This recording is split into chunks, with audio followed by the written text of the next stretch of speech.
If you are planning to attend a session, here are some rules to keep in mind. No visitor shall create any act of disorder within the precincts of the house. No visitor shall be admitted to the house without first obtaining an admission card from the office of the clerk. Visitors who remain within the precincts of the house during a suspension of the session are asked to keep silent. It's almost time to go to the main event, but before that, let's get the answer to the trivia question we asked, true or false. It was the Right Excellent Marcus Garvey who said, quote, "We want the spirit of national comradeship. Let us unite to accomplish this, and Jamaica shall indeed become a better place for all of us," end quote. It's true. From as early as 1932, the Right Excellent Marcus Garvey made the first definitive call for self-governance and shared his vision for what he called the New Jamaican. In the debut editorial of his publication of the same name, Garvey explained his dream for Jamaica. He said, quote, "We want the spirit of national comradeship. Let us unite to accomplish this, and Jamaica shall, indeed, become a better place for all of us." Before we get to the main event, let's revise the rules of Parliament, or as it is formally called, the standing orders, as it relates to when and how members are allowed to speak during a session.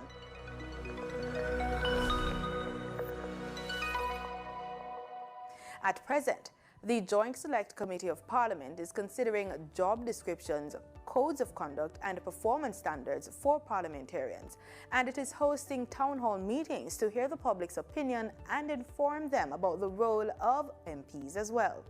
It was there that Member of Parliament for St. Andrew East Rural, Juliet Holness, addressed the rules regarding when one can address the House. The new MAG system operates in keeping with this. Exactly the standing orders. However, when persons over time start to drift in their behavior and pattern from what is supposed to happen, if you're not careful, they start to think, like many of our constituents, that that is exactly what is supposed to be. So the standing order specifically says that you are not to speak unless the speaker acknowledges you and tells you you can speak. No mic system changes that. That is the rule. Now, our practice in Parliament, because the mic system used to malfunction, is 3 people would be talking at the same time. That's what happened. You would have somebody who is speaking, that person is doing their presentation. And the rule is that they should speak in silence. Everybody should be quiet and listening. Uninterrupted, says the standing order. Stay with us and see if you notice if the members are adhering to the rules.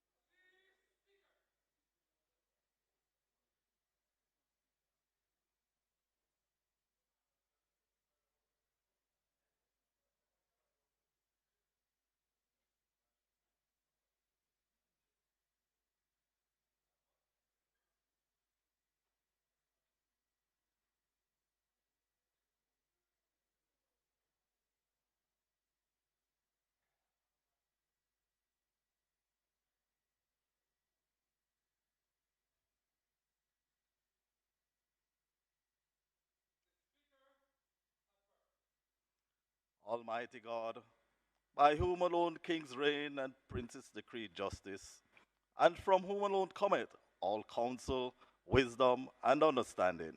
We, thine unworthy servants here gathered together in thy name, do most humbly beseech thee to send down thine heavenly wisdom from above, to direct and guide us in all our consultations.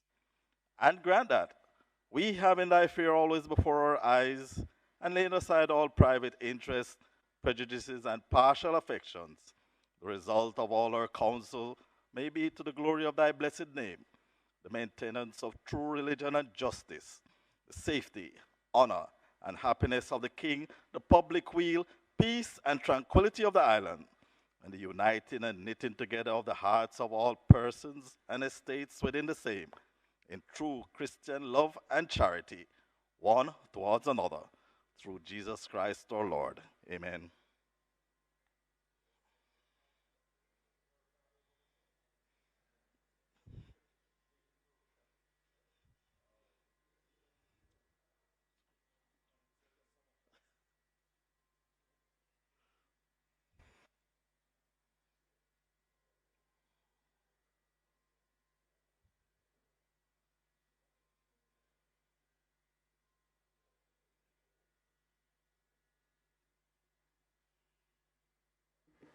You may be seated.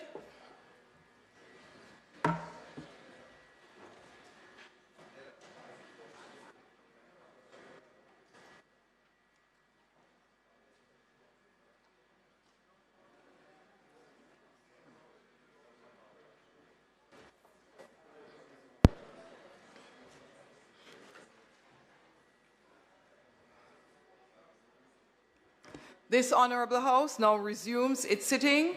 It is indeed a great honor and pleasure to welcome all of you to this sitting of the Honorable House of Representatives on Tuesday, September 26, 2023. I would like to extend special welcome to those who are joining us online via the various social media platforms, PBCJ live stream, and those who are in the gallery. Call of the roll.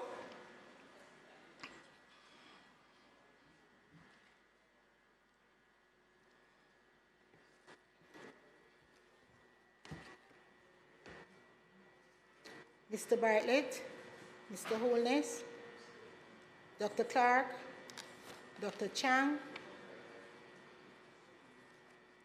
Ms. Grange, Mr. McKenzie, Mr. Chuck, Dr. Tufton, Mrs. Williams,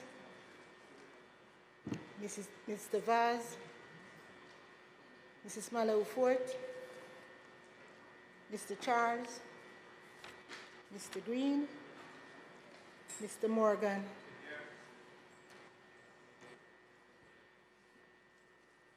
Mr. Warmington, Mr. Main, Mrs. Cuthbert Flynn, Mr. Terry Long, Dr. Dunn, Mr. Hutchinson, Mr. Witter,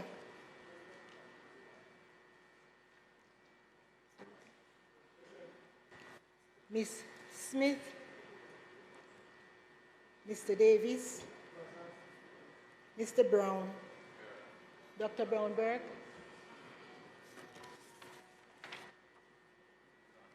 Dr. Charles, Mr. Chin, Mr. Clark,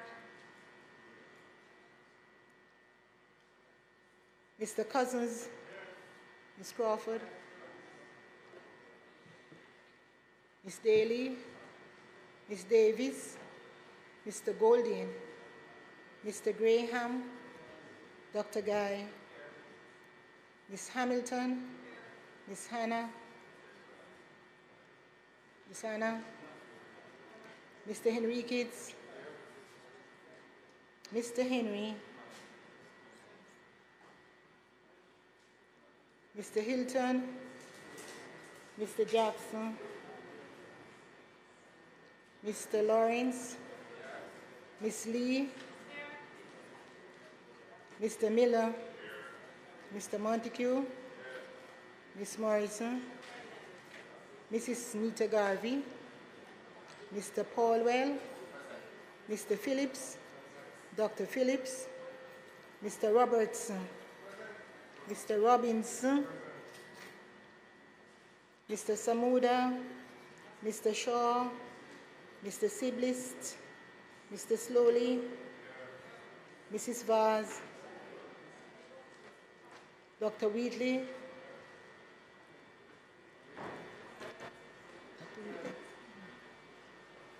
Mr. Williams, Mr. Wilson, Mr. Wright, Mr. Charles,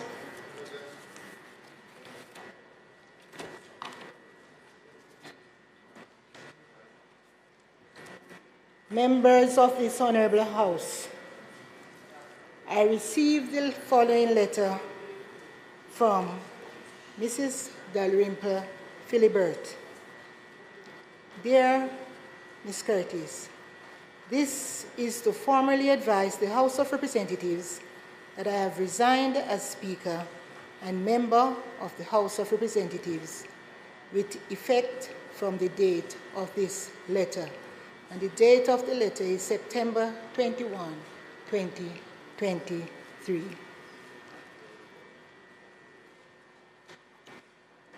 We will now proceed to elect a Speaker of this Honorable House.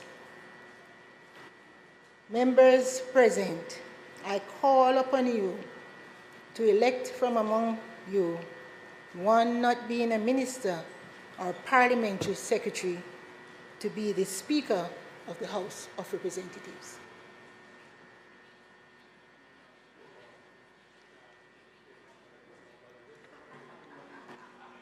Madam Clerk, may I say before I nominate, this House would like to extend its thanks and appreciation to the outgoing Speaker,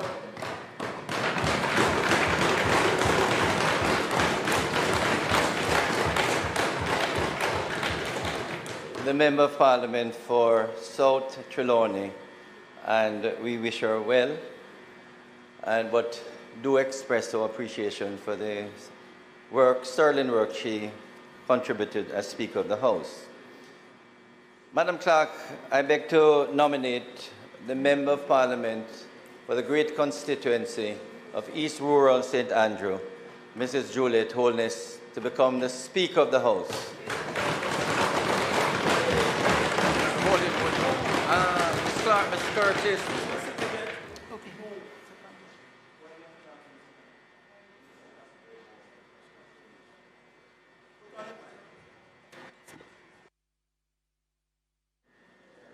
Madam Clerk, I beg to second the motion.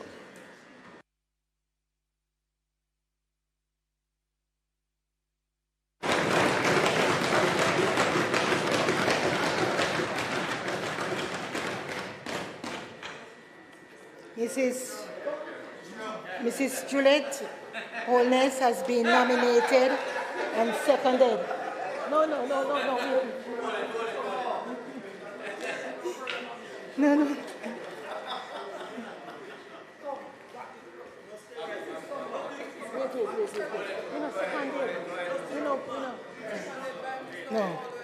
No. The Honorable Juliet Anne-Marie Holness has been nominated and seconded. Are there any further nominations? No! Are there any further nominations? No! Are there any further nominations? No! There be no other nominations. I have the honor of declaring the Honorable Juliet Anne-Marie Holness Speaker of the House of Representatives.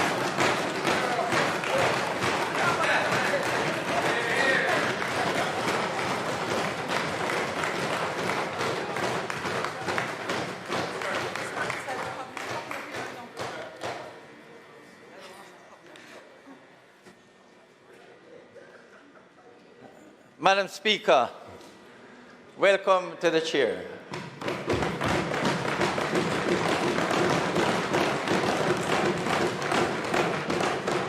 I take this opportunity, Madam Speaker, to congratulate you, firstly, to make yourself available to be the Speaker of this Honourable House, and to thank the members who have all supported you in you becoming Speaker of the House. I can say, Madam Speaker, as someone that I have known for over 2 decades, I have absolutely no doubt that your competence, your skill, your intelligence will ensure that this Parliament is conducted in an orderly and in a way that the Jamaican people can be proud. I have no doubt that your management of this Parliament as demonstrated when you were Deputy Speaker and also as Chairman of Committee, will ensure that meetings are conducted without fear or favor, without bias, and also to give the opportunity for all the members to participate and to make their voices heard. Madam Speaker, I wish you well, and I have no doubt that your stint as Speaker will be a sterling one.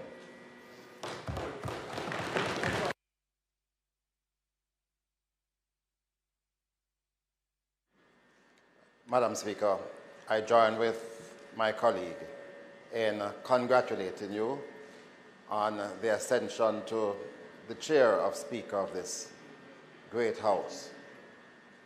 In congratulating you, Madam Speaker, I wish, as I did before the start of the meeting, to say that early in your tenure, it is my hope that both leader of government business and myself will be able to sit with you to look at some of the issues that we have had to deal with in the past and to see how we can share in our collective wisdom in the guidance that you will need from time to time from those of us in this chamber. We wish you well. We genuinely want you to do well so that your tenure can be very successful.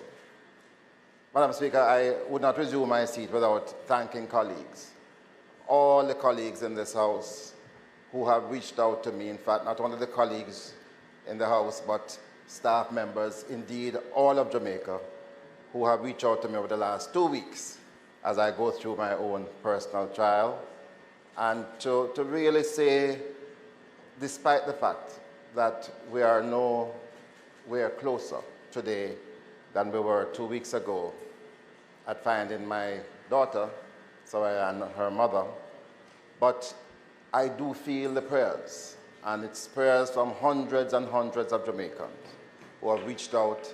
And, you know, in these times, sometimes your own faith can be weakened, but I can assure you, Madam Speaker, and indeed this nation, my faith is stronger today than it has been. I want to thank the police for their work that they're doing and to urge everybody to continue to pray so that they will be returned safely. Thank you very much, Madam Speaker.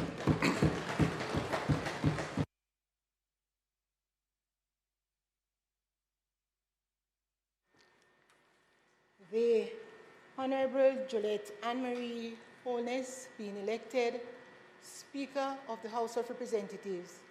It creates a vacancy, and now I will invite Madam Speaker to help to choose a deputy.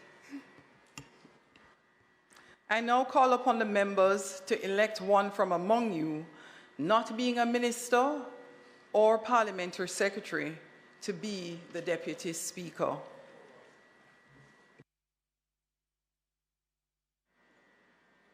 Speaker, I now nominate the Member of Parliament for the great constituency of St. James Central, Heroy Clark, to be the Deputy Speaker.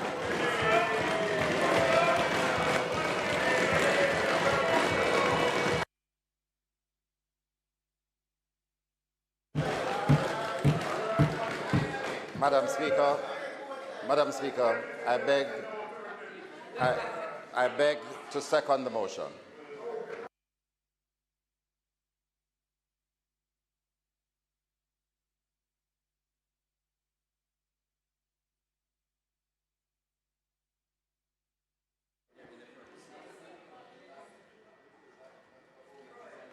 Mr. Heroy Clark has been nominated and seconded.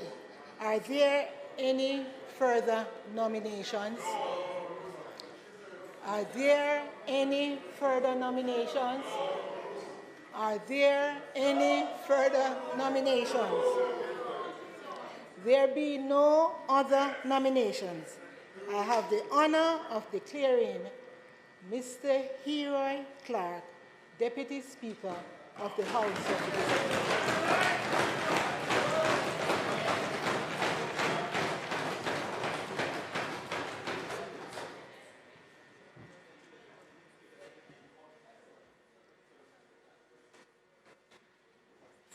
Honorable members, let me take this opportunity to thank you for the confidence that has been reposed in me to handle the very difficult job of being the Speaker of this Parliament.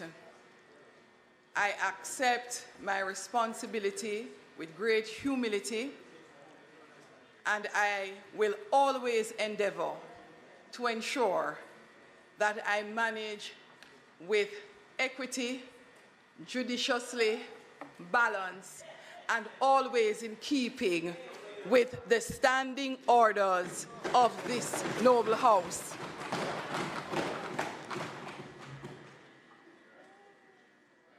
Members, it is the beginning of excellent camaraderie. When a member from the opposition side stands up to second the nomination of the member from the government side for Speaker or Deputy Speaker.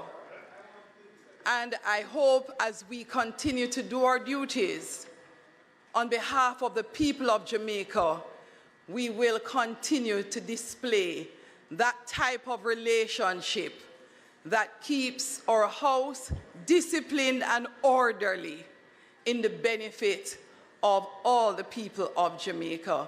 Thank you, ladies and gentlemen.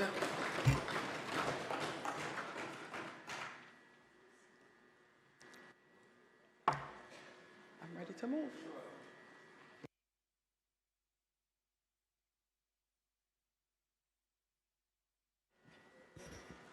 Thank you very much, Madam Speaker. It is indeed my pleasure. The pleasure is mine to accept from my colleagues the position of being Deputy Speaker of this noble House. And I too affirm that I will work diligently along with my colleagues on both sides to make sure that discipline and order continue to be in this House, as so we followed the standing orders. Thank you.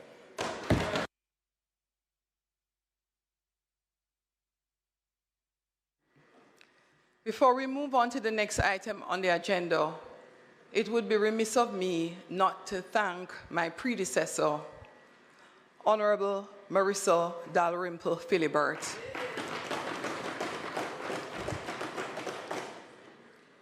I have learned so much because of her leadership. And I must say, even having resigned, our former Speaker spent every day ensuring that I was fully prepared to take up the mantle on her departure. It is a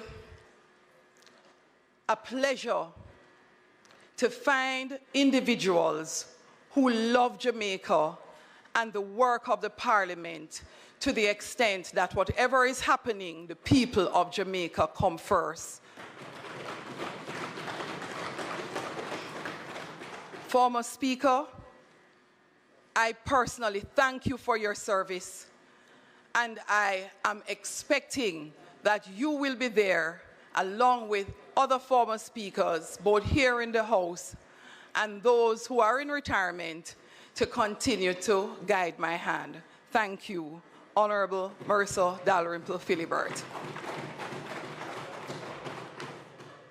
Statement by ministers.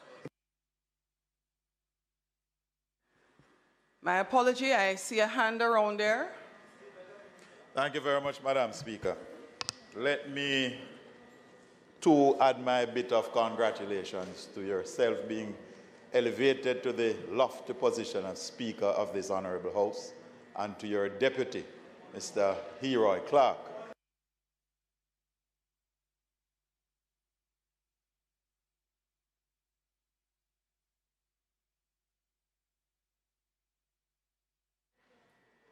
Thank you, Madam Speaker. So let me offer my congratulations to both But, Madam Speaker, I could not sit here and not say a word or two about Mrs. Marissa Dalrymple Filbert in her role as a Member of Parliament for a very rural constituency of Southern Trelawney and the excellent service that she gave to her constituents and indeed to the people of Jamaica. She is from a family that traditionally has extended not only their hands but their home to the less fortunate in our society. As a trained lawyer, many times she had to represent persons without being paid, and that did not deter her from continuing her strive and her work to ensure that justice was not only done, but also appear to be done. I am aware, because I chair an organization that she's still a member of, that the people of Southern Trelawney are going through what you would call withdrawal syndrome, because they love their Mama D, and she loved them equally. Indeed, a lot of the development infrastructurally, personally, and community-wise, she has been there with them over the last 20 years. I know she has unfinished business in the constituency, but I am confident that those who hold the positions to ensure that the Troy Bridge is completed, because this is one of the issues she has left undone. We wish her well. We have all learned from her, and as a rural member of Parliament, she has offered guidance to me to treat with the issues of rural Jamaica. And a lot of persons are not sensitive to these issues. Mrs. Dalrymple Filbert was a stalwart. She stood head and shoulders. Hold a moment, please, member. I was hoping that we would have spent the time to do some detailed tributes on behalf of our former speaker. And I am making sure that we commence operating our procedures in this parliament in such a way that no one from either side carry out a debate or abuse the proceedings. So if given the latitude, one would expect that you would be brief, and the intent is that all of us in the House do our full tributes, because it could never be that a small thank you is what we have for our former speaker. So I am going to allow you 1 minute to wrap up out of respect, and I am asking you to do so, member. Wrap up. Madam Speaker, thank you very much.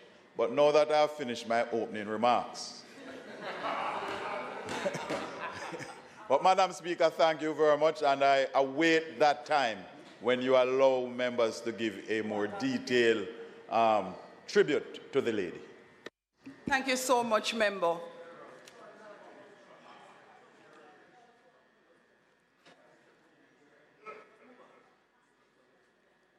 Statement by ministers. Announcements.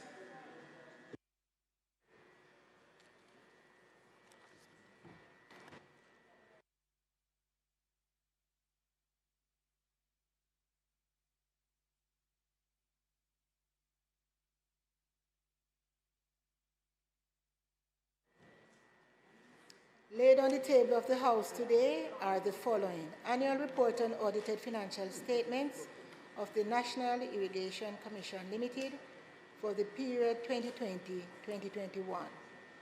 Ministry Paper number 85 of 2023, entitled Annual Report on Audited Financial Statements of the National Irrigation Commission Limited for the year ended March 31, 2021. Annual Report on Audited Financial Statements of the Broadcasting Commission of Jamaica for the financial year 2021-2022. Annual Report of the Jamaica Tourist Board for the financial year 2021-2022. Annual Report on Audited Financial Statements of the Public Broadcasting Corporation of Jamaica for the financial years 2012 to 2013, 2013 to 2014, 2014 to 2015, and 2015 to 2016. Annual report on audited financial statements of the SCJ Holding Limited for the period 2017-2018. Ministry paper number 86 of 2023 entitled Annual Report of the SCJ Holdings Limited for the year ended March 31, 2018. And the third, supplementary estimates for the financial year 2023-2024.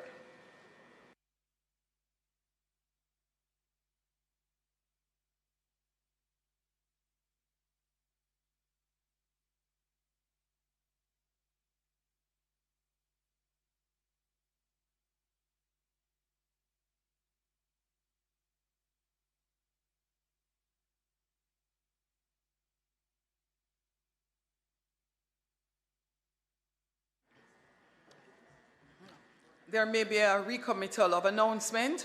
We are just verifying the date for the receipt of one of our Auditor General's report so that I can determine if it is to be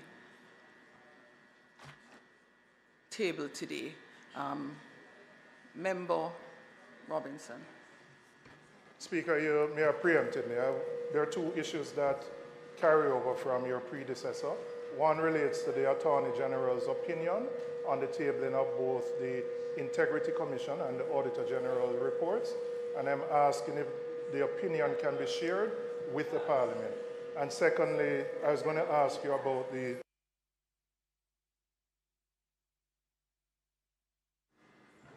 Yes, and I was going to ask you about the third Auditor General's report, which was sent to the House but not tabled, and when that report would be tabled.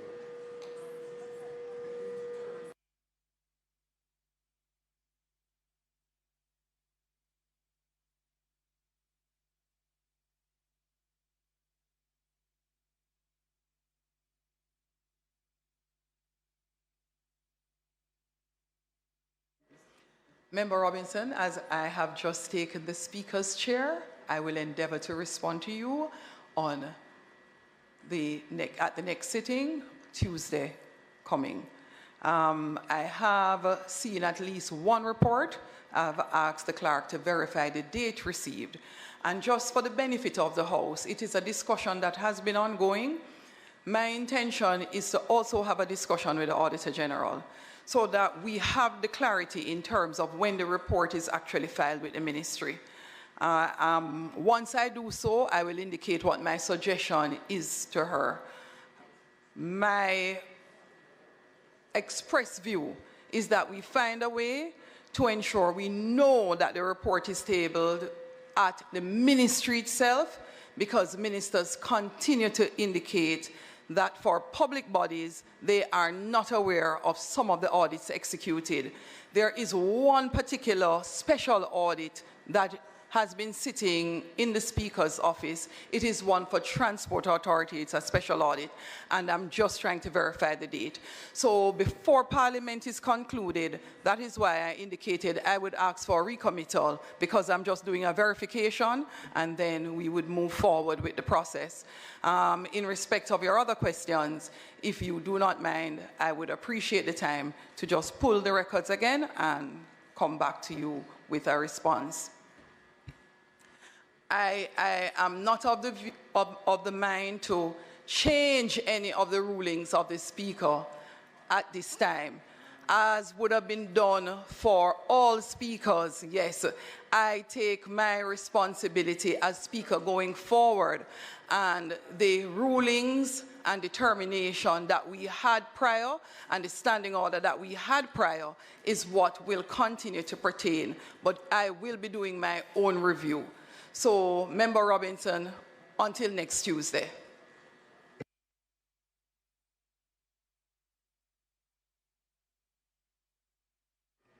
Bills brought from the Senate, petitions, papers, reports from committees, notices of motions given orally. House Leader.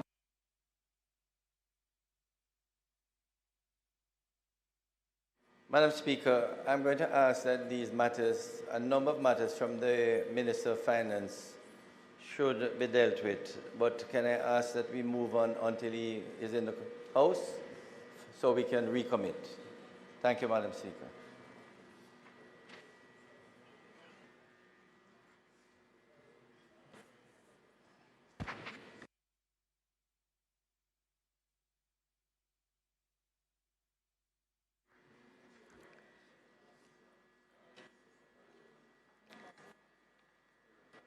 In respect of the Minister of Finance, we would have also received an update.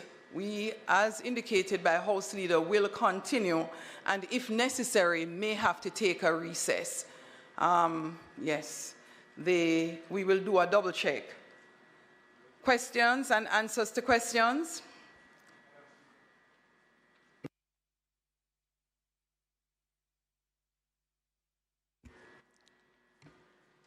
Madam Speaker, I have a set of questions which would have been tabled in March of this year. I have colleagues on this side who have tabled questions before me. Those questions are months outstanding. I had gotten assurances from the House Leader, not the one sitting, but the substantive House Leader, that those questions would have been answered before we went on summer recess. We are now in September, and there's no indication as to when those questions are going to be answered. A part of the role of the Parliament is to hold the executive accountable, and it means that when questions are asked to ministers, they should answer within the 21-day period. It cannot be that, as almost a normal course, we have questions that are unanswered months after the due date. There's no indication as to when these questions are going to be answered, and we just continue as if it's normal. I would urge you, as one of your responsibilities, to please hold the ministers to account to answer the questions that are tabled in their names.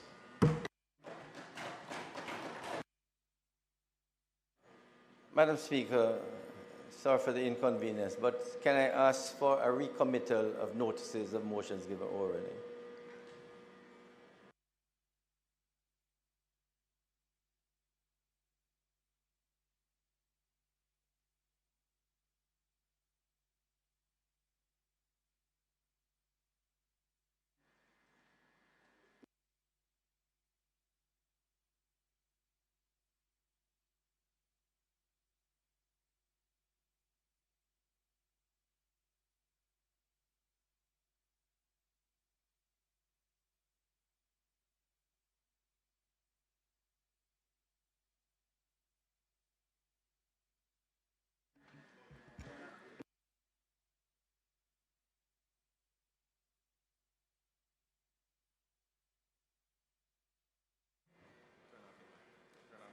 Madam Speaker, apparently the bill nor the third supplementary is not here as yet, so kind of continue with the agenda.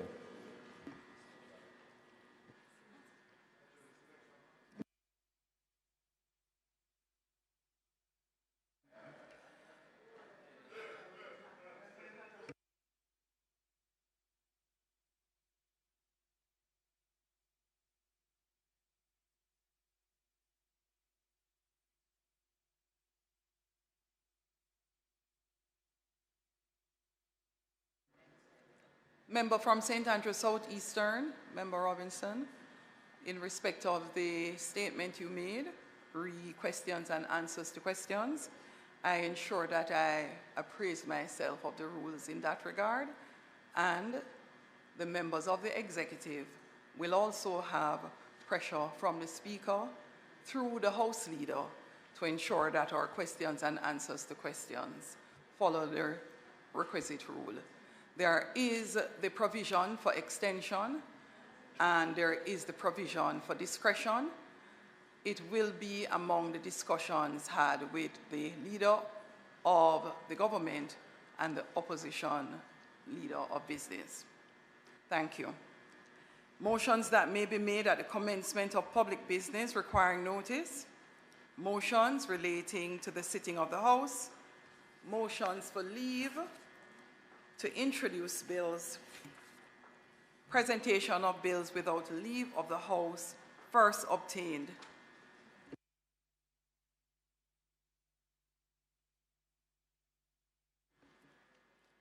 Public business. House Leader.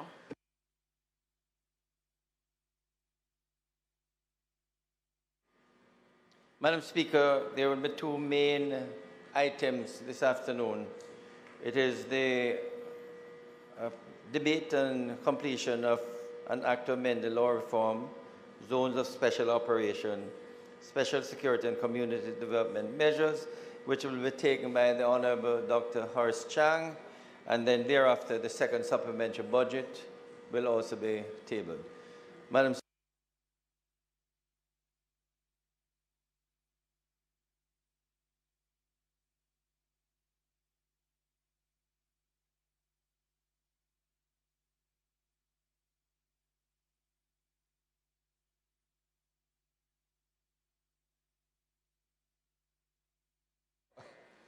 You design the color, right?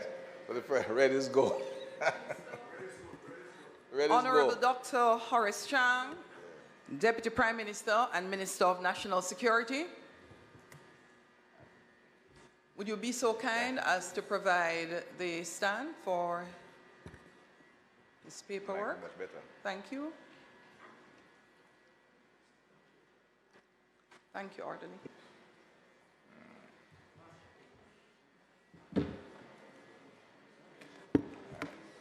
Thank you, Madam Speaker. And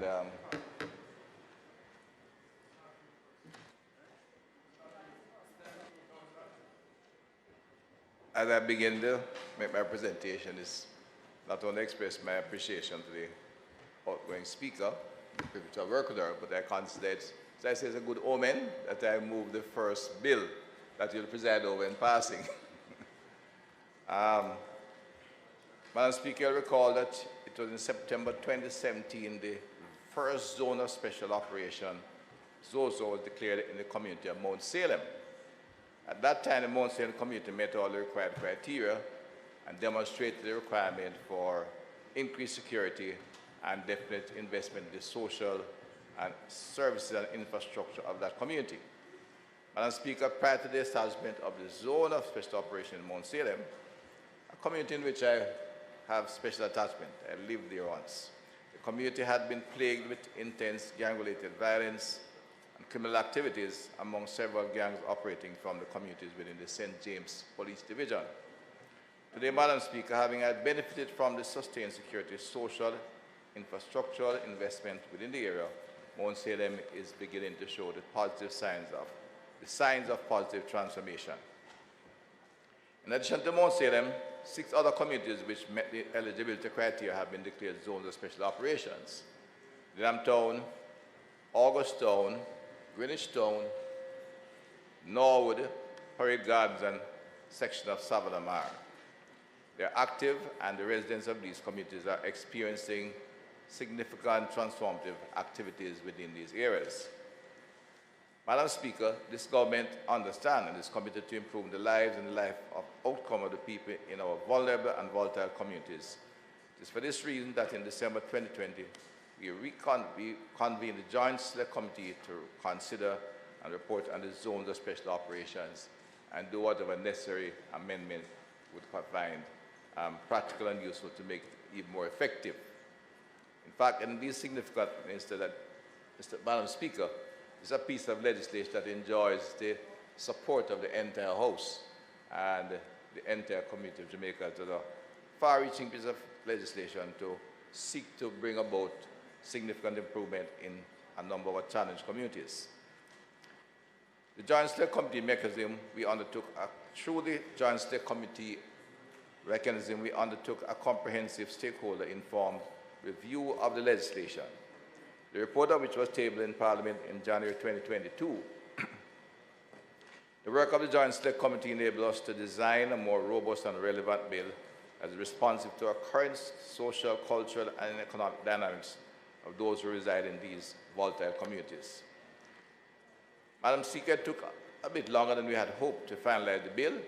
It was a good bill. There was no fundamental change, but the There are some 17 amendments we'll go through in detail further on, and it had the support of the entire committee. But in fact, we went through in great detail over time. The legal and technical teams worked tirelessly despite of the time. I think we have to examine the capacity of our technical team in dealing with these various issues at legislative level. But the bill was tabled just last week in the House. I want to acknowledge the work of the Chief Parliamentary Council, the Legal Reform Department, the Ministry of Justice, the team of the Attorney General Department, for their invaluable support and their collaborative efforts that have yielded significant returns in the form of this bill.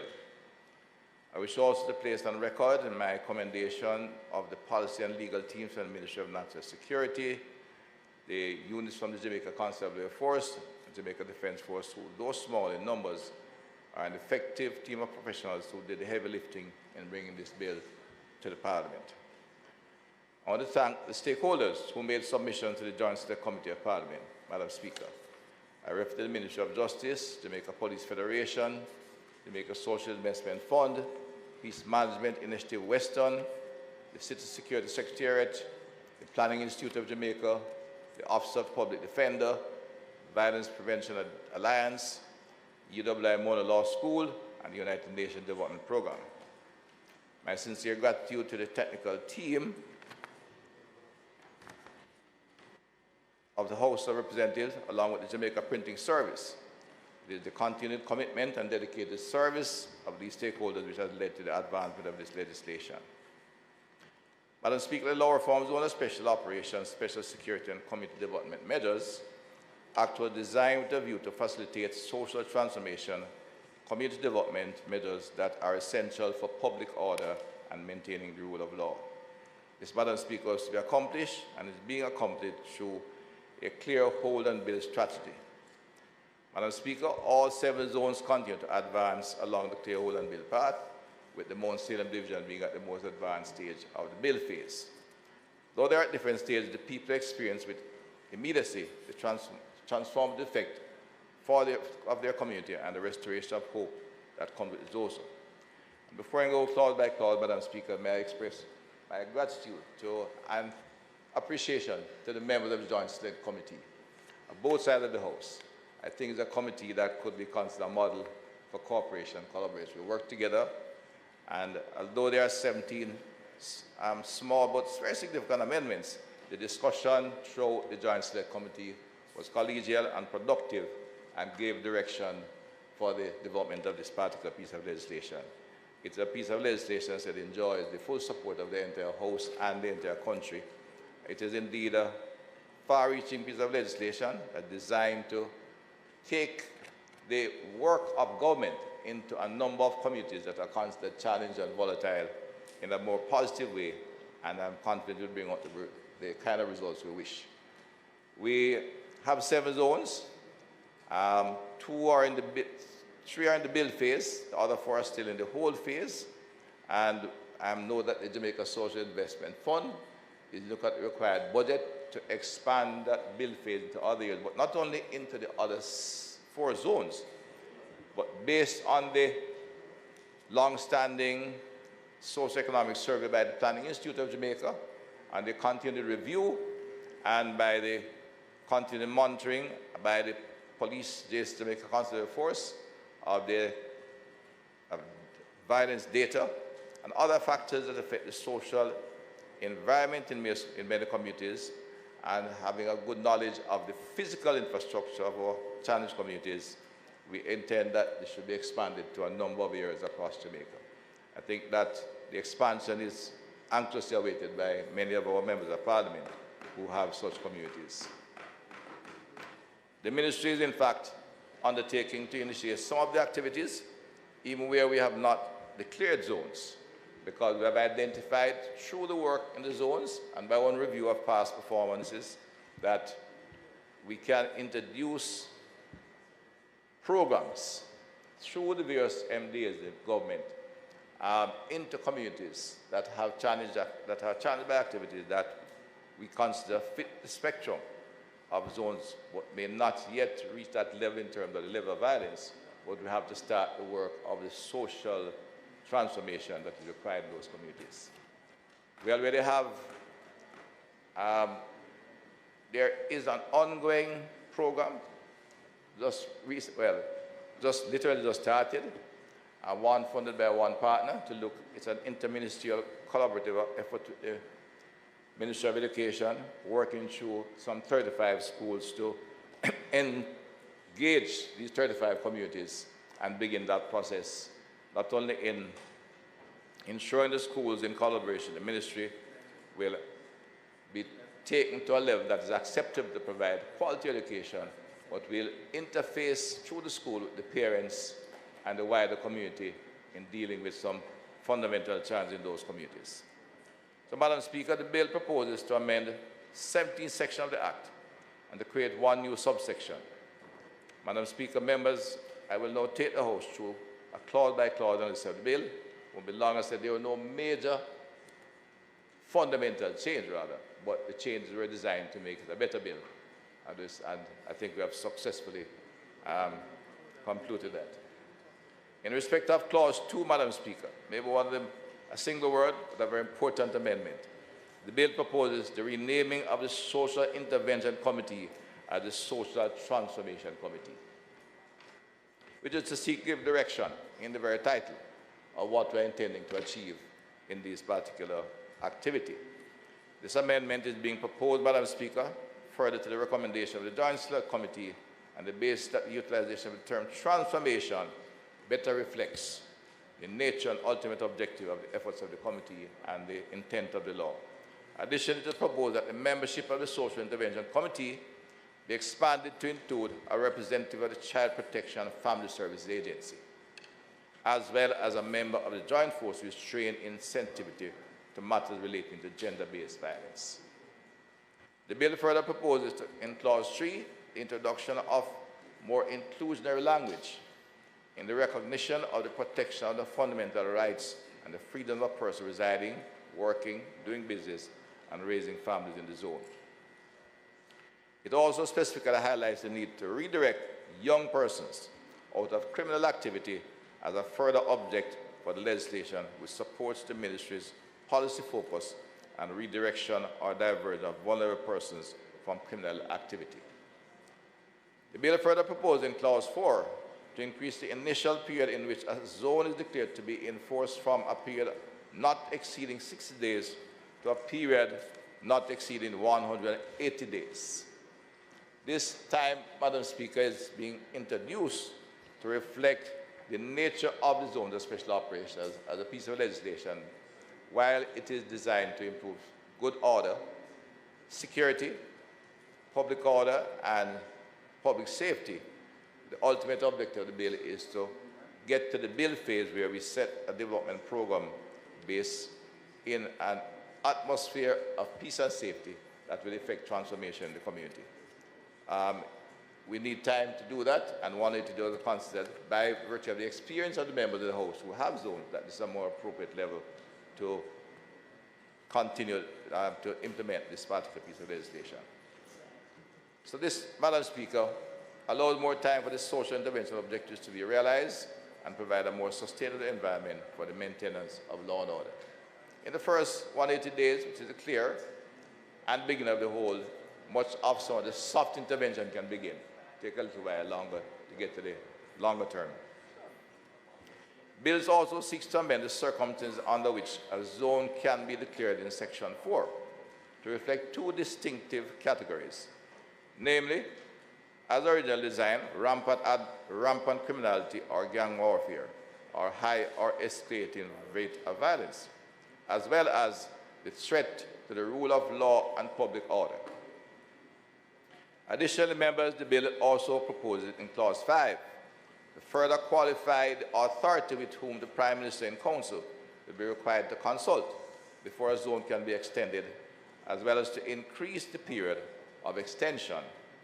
Madam Speaker, I wish to inform the members of this House that among the proposals received in the last round of consultation was to further increase the period of extension, as agreed by the Joint Select Committee, from 120 days to 180 days. Madam Speaker, the government having had the benefit of observing the implementation of 7 zones of special operations, also deemed it practical to standardize and align the duration of the extension with initial period of declaration, thereby maximizing the time available for the Social Transformation Committee while balancing the need for prioritizing the safety of the citizens through the continued presence and efforts of law enforcement in their community. The bill also seeks, Madam Speaker, in Clause 6, to expand the category of persons who may be required to make a statement to Parliament following the declaration of a zone to include the Minister with responsibility for national security. The bill further proposes in Clause 9 to increase the time period required for the Joint Command through the Commissioner of Police or the Chief of Defence Staff to report to the National Security Council from every 10 days to every 30 days, and in Clause 10 to expand the circumstance under which the Prime Minister in Council may suspend the operation of the zone where it is considered necessary to do so.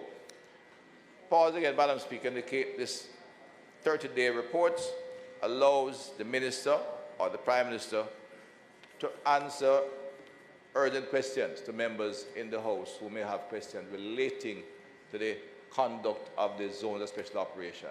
While the standardized reports remain at 180 days, there is the facility to be able to respond appropriately and maintain the kind of vigilance that we want in implementing this particular program.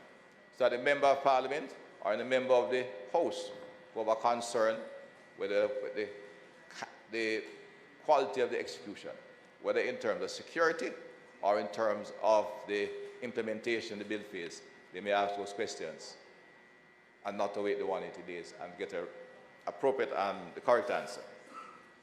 It is also being proposed in Clause 11, Madam Speaker, that the determination of the identity of the members of the Joint Force be vested alternatively in the Commissioner of Police and the Chief of Staff. Madam Speaker, the bill further proposed in Clause 12 to vest the authority to impose a curfew in the Commissioner of Police and the Chief of Defence Staff or their designates not below the rank of Assistant Commissioner of Police and Lieutenant Colonel, respectively. It also proposed to introduce the requirement for a notice to be displayed upon the establishment of a coordinate and imposition of a curfew to enable persons within the zone to be made aware of those activities. That to be at easy, accessible points within the community that all community members are aware are not taken by surprise by the imposition or the start of a curfew or a cordon search. Additionally, Madam Speaker, the clause further proposed to facilitate the expansion of the vantage points at which the notice ought to be established to include such areas outside of the zones, such as a post office or any other near community facility. This will facilitate the notification of individuals outside of the zone who may require entry into the zone. That they are fully aware of what are the current security operations and measures being taken, and therefore can proceed according to in good order. It is further proposed, Madam Speaker, that an offence be introduced for the breach of a curfew without reasonable excuse. In this regard, therefore, the bill proposed a fine not exceeding $1 million in the parish court and default of payment thereof, imprisonment for a term not exceeding 6 months. Madam Speaker, in Clause 15, the bill seeks to introduce a new administrative process to provide for the custody and or disposal of items seized through the involvement of a justice of the peace. Currently, Madam Speaker, such circumstances are administered by an officer of the Joint Command, and this new includes and provides an appropriate separation of functions from the operational personnel. That is, when they're carrying out their duties, if goods are seized from a vendor, it is not the operational personnel who will make a decision as to what happened, but in consultation with the Justice of the Peace and Command, a civil authority, essentially. In Clause 16, Madam Speaker, the bill seeks to qualify the time period in which a person arrested and detained when a zone should be taken before a Justice of the Peace or for an order to be made. The clause further proposed to increase the period of time in which the person may be remanded in custody from 24 to 48 hours, and provides for the inclusion of the term remand center in the list of places in which a person who is arrested may be detained. The recommendation to further qualify the designation of the appropriate institution for detention seeks to address circumstances contemplated in the legislation where a person is detained for having been reasonably suspected of committing an offense, but not as a consequence of a conviction. Madam Speaker, the clause further proposes the inclusion of a new subsection aimed at empowering the joint force to exercise its powers of arrest and detention outside of the boundaries of the zone in cases involving hot pursuits. In these cases, Madam Speaker, a person who attempts to flee arrest in a zone could be pursued outside of the zone for the purpose of being taken into custody. It is also further proposed that a new provision reflected in Clause 16A be included to establish the offense of threatening, assaulting, obstructing, or hindering a member of the joint force, and a penalty be imposed reflecting a fine not exceeding $1 million or to imprisonment for a term not exceeding 1 year. This particular amendment is strengthening the legislation, but essentially it allows one for if an vehicle or individual is identified having committed an offense in the zone and they are being tracked by the joint force, they are allowed to track them and detain them without any limitations on how far they may go. Remembering that, remember, the joint force includes members of the Jamaica Defense Force. And in order to detain someone outside of the zone, legislators have provided to allow for that. And that's the purpose of this extension, along with, of course, we have known in one or two committees where individuals have have assaulted members of the force unnecessarily. And we wish to provide the legislative authority to penalize such individuals. Madam Speaker, in Clause 17, the bill proposes to increase the time period in which a person may be held in custody without or on order from a justice of the peace from 12 to 36 hours before the prescribed officer is required to investigate the circumstances of his detention. The proposed extension, Madam Speaker, would facilitate greater operational and administrative flexibility in completing the necessary investigations that may be required in the interest of justice and sustainably restoring the rule of law within the required zone. The bill proposed in Clause 18 an amendment to the provision in respect of the treatment of persons arrested or detained to include, in addition to any member of the joint force who is required to facilitate the receipt of medical attention by a person in need of same, any person in charge of the supervision of any individual arrested and detained. This amendment broadens the category of persons with responsibility for the care of persons being held in custody arising from operations in the zone. It really means that if one requires medical attention, there must be someone in the team who can take them immediately for such attention. Madam Speaker, the clause further proposes to qualify the criteria for visitation of persons arrested or detained and permits some same in the circumstances having regard to matters of security and safety of persons. The proposed amendment seeks to balance the right to visitation with the operational risk being faced on the ground at the time. In Clause 24, Madam Speaker, the bill proposed that the Minister approve the terms of reference of each committee as opposed to the current language in the Act, which imposes an administrative responsibility on the Minister to cause the term of reference to be prepared and transmitted to him for approval. Madam Speaker, the Law Reform Zones of Special Operations, Special Security, and Community Development Measures Amendment Bill 2023 is the accumulation of the input from technical, policy, legal, community, and civil society groups.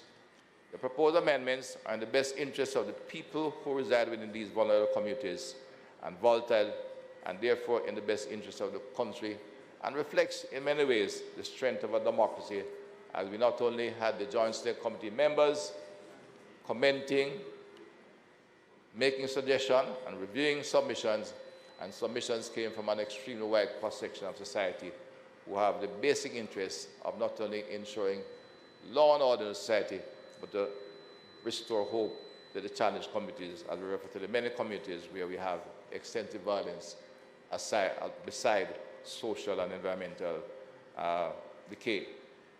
I therefore commit this bill, Madam Speaker, to this Honourable House and ask that members consider and support the proposal in the bill, as they will further strengthen the legislative toolkit that is available to combat crime, violence in our society, and restore hope to our many people living in difficult circumstances. Thank you, Madam Speaker.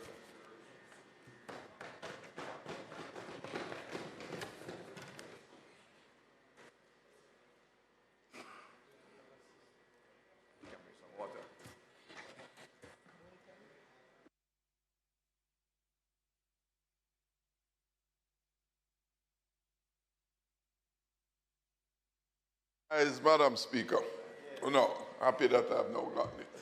You had my eyes. I was looking particularly for the name of your constituency, member from St. Catherine South. Just to let you know, I have missed you. You may proceed.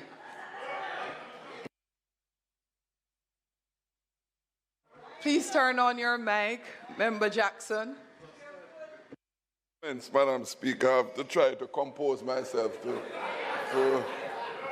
respond. Madam Speaker, let me acknowledge and congratulate you on your ascension to the Speakership of the House. I was out when the exercise took place. Madam Speaker, as the Minister indicated, the bill before us is not a controversial one. And to me, the process that brought this bill before us now is one that ought to be commended, ought to be applauded. And more so, the chairman, I'll say openly, he was a very good chairman in the committee.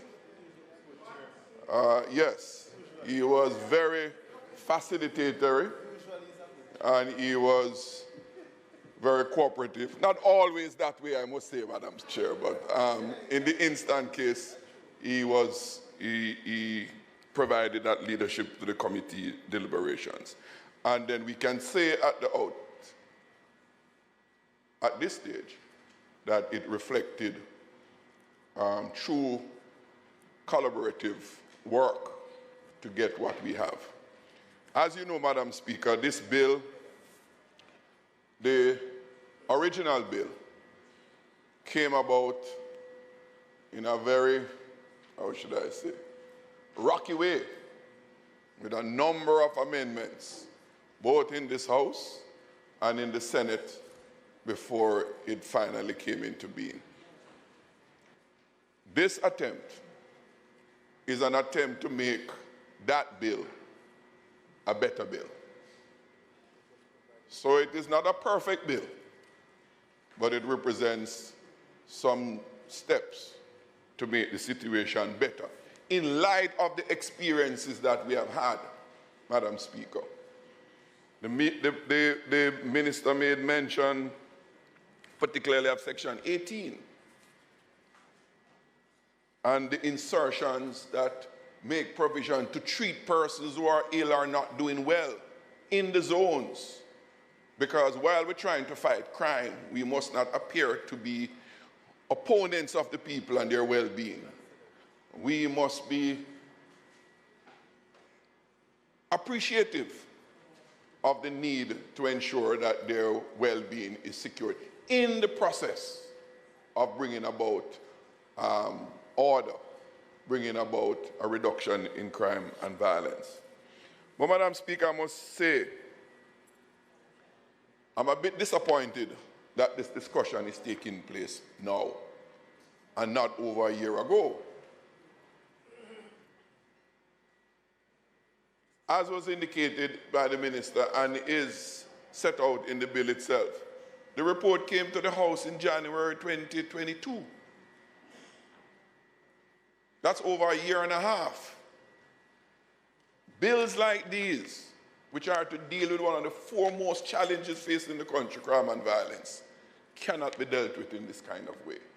There must be some greater sense of urgency. We have to let government function with great urgency to deal with urgent problems.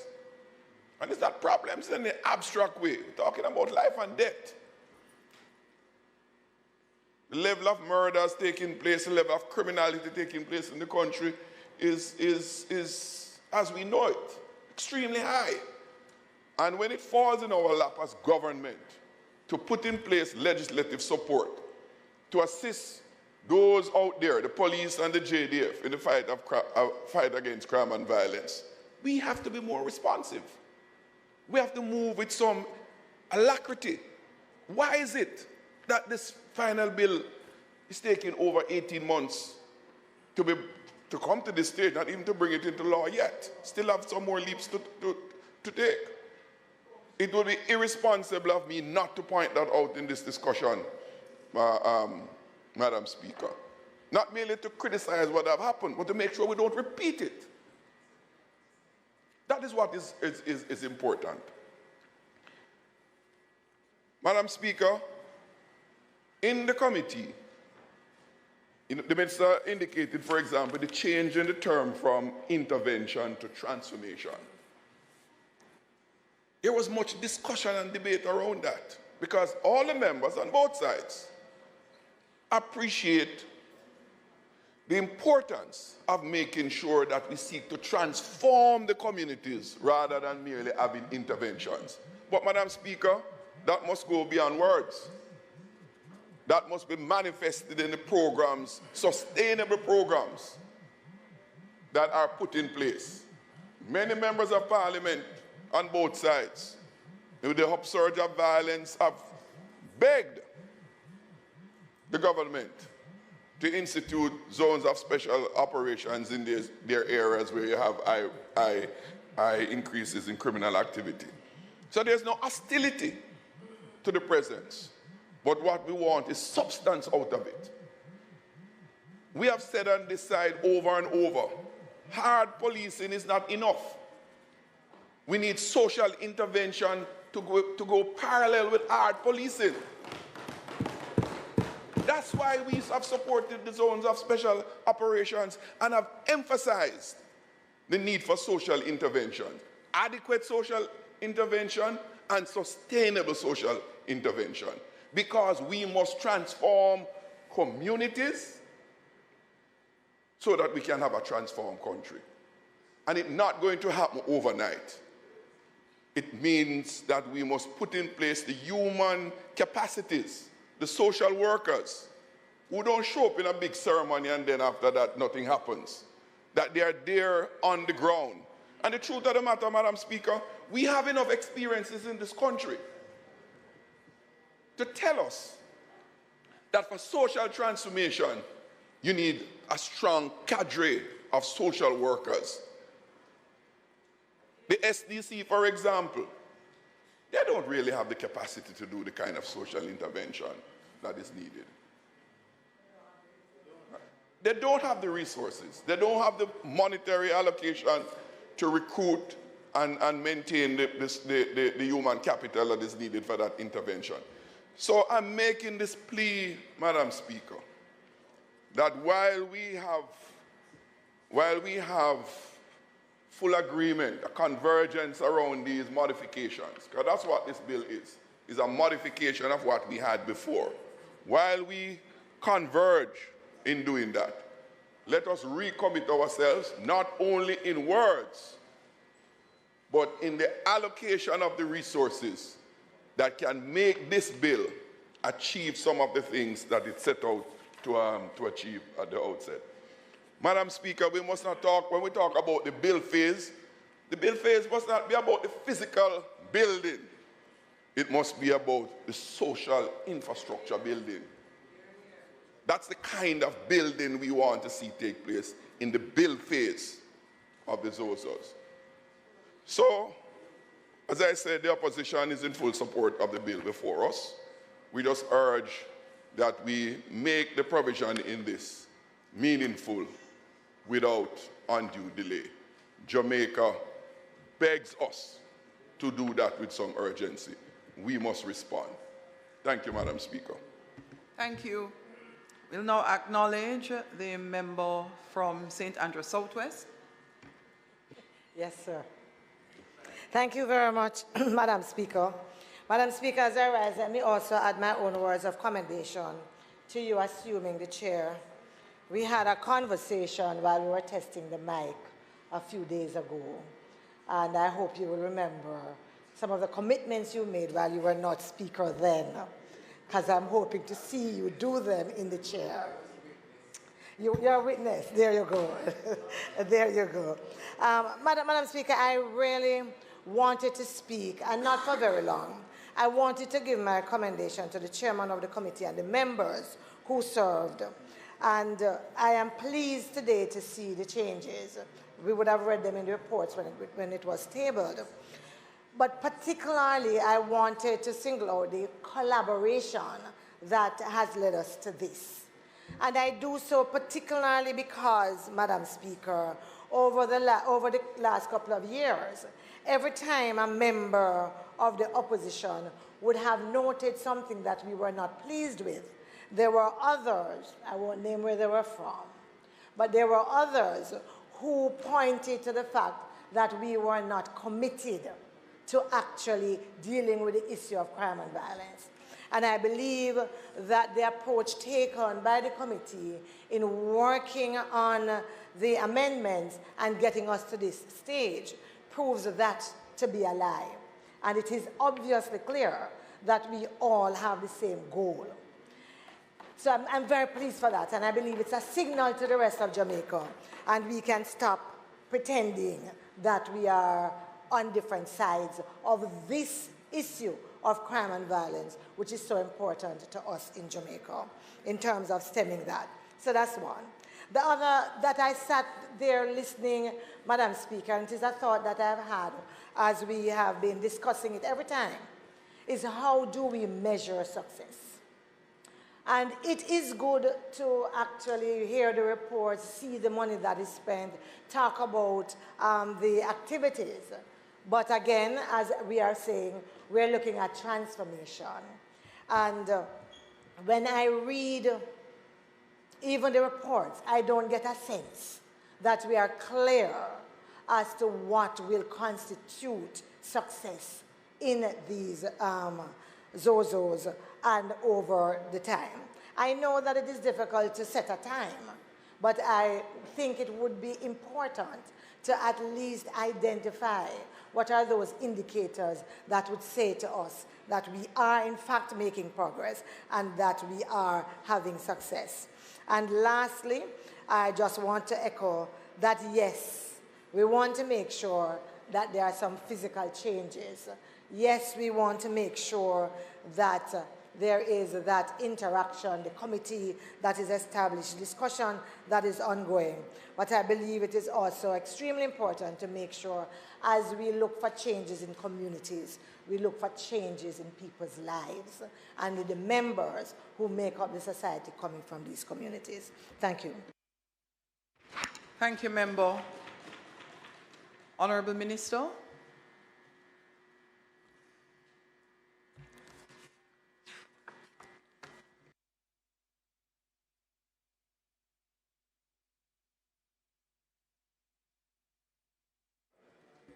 Member from St. Andrew, Western. Thank you, Madam Speaker. Madam Speaker, I too want to congratulate you on your elevation to the Speaker's chair, and I am heartened by the way in which we have begun this session, and I urge you to show the same equanimity and balance in your chairmanship. So we look forward to it. Madam Speaker, I want to commend the Minister and the committee for the work.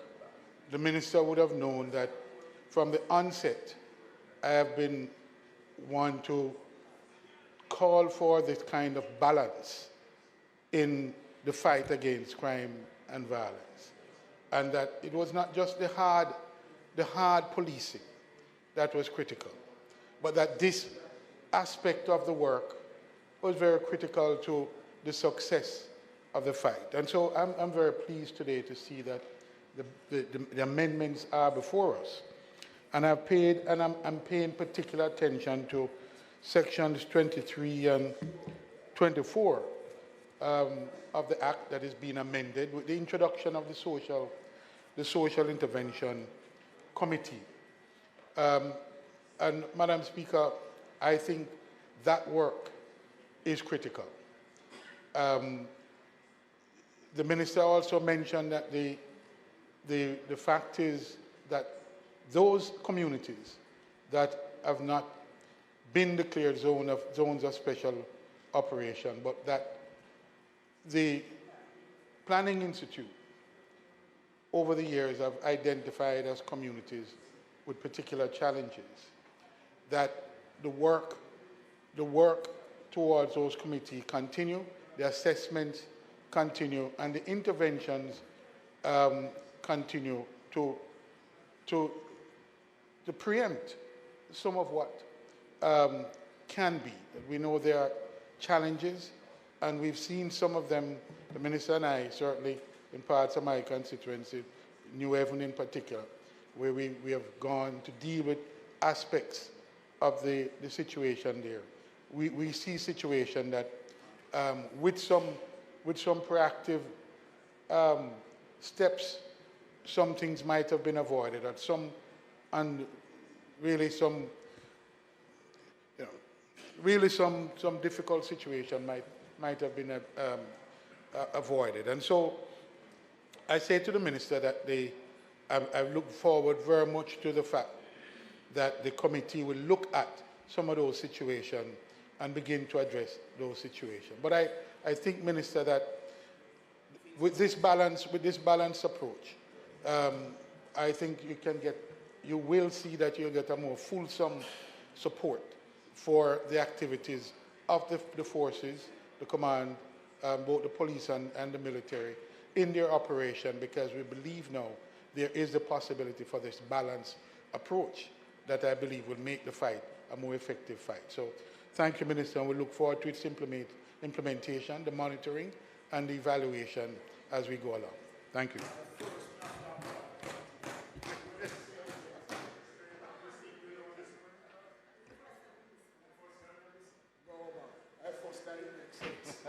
Minister of National Security. That's not that nice. That's not that nice. No, the impact of the new speaker is being felt. All contribute.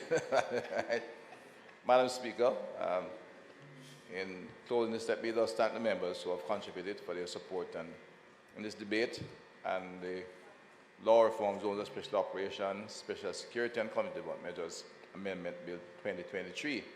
Just to reassure the members, the expansion to other areas will take place, not as rapidly as they would like or I would like. I'd like to have moved into a large number of those spaces for many, many reasons, maybe 30, 40 at a time, but the current budget hasn't quite allowed it, but we'll be getting there, and we have in fact begun to move some of the programs under the part of the program which are now being funded through a different mechanism, because the need, as the member from Southwest India points out, to keep accurate data and monitoring and evaluation of programs on an ongoing real-time basis is beginning to take place through the Citizen Business Council, which is the head of all government agencies involved, permanent secretaries, relevant statutory bodies, and there's a secretariat that does provide a quarterly report and specific activities, including social activities, social, not hardcore activities of the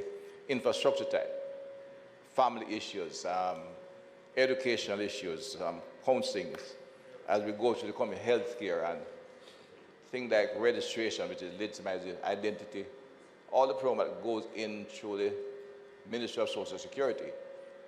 In fact, in one committee, I've done a database to identify on the population, which identify all the required needs at all levels. So the next time you look, we look at the PATH program, for example, we'll see that all the people should be there, not just those who have come out or who have been identified will be on the program by virtue of a very empirically, statistically based approach. And we hope to take this across the island. Because indeed, Madam Speaker, the fact is that PATH currently hosts nearly 400,000 individuals. There may be, if you fine-tune it, there may be not more than 20,000 people who are not just 500, and there may only about 40,000 outside who should be on it. But those 40,000 tend to be at the very bottom of the ladder. And the objective is to catch all that is required. That program was funded, and the government of Jamaica and in association with the European Union, the approach is to go through the budget support rather than through large projects which had their place. But one of the challenges you have with projects is that a significant amount of the money go off into consultancies and reviews rather than strengthening the agencies of government that do the actual work, whether it is the Ministry of Labour and Social Security, the PIOJ, the SDC, and other agencies within the community, and something like Jamaica Social Investment Fund, body which does excellent work wherever they go, and we have to increase their funding. I would take pleasure in indicating to the House and to the country that we have already identified, and with the help of the private sector, with the partnership with the private sector and government, we have now settled on establishing what we might call, like to call it, first Live Good Wellness Center in the parish of St. James. And St. James was chosen by the research consultants on the program to see as one of the parishes that have the highest level of emotional challenges by a young population. Because the level of violence in today's Jamaica is not just a matter of criminal violence. There's an emerging trend of interpersonal violence that is particularly challenging and has really to do with criminality. You have family members quarreling and they respond violently. So uncle kills nephew, nephew kills a cousin, and some I would even go over, as I've been seeing in recent weeks. Even children are getting involved. And the most brutal murders are beyond policing. We find it's a matter of intra-family and interpersonal squabbles where individuals are killed by contract killers, which is a feature of criminality that is now giving deep concern to myself and to the leadership in the security forces. The police have made adjustments, but it's an extremely difficult challenge to prevent a contract killer operating, as I've seen. And my grief goes out to the families who have been affected this week, but we have seen that while our numbers are not something to celebrate, we are behind in the homicide numbers by 12.8%. Other major crimes are down by bigger percentages, but it has shown a steady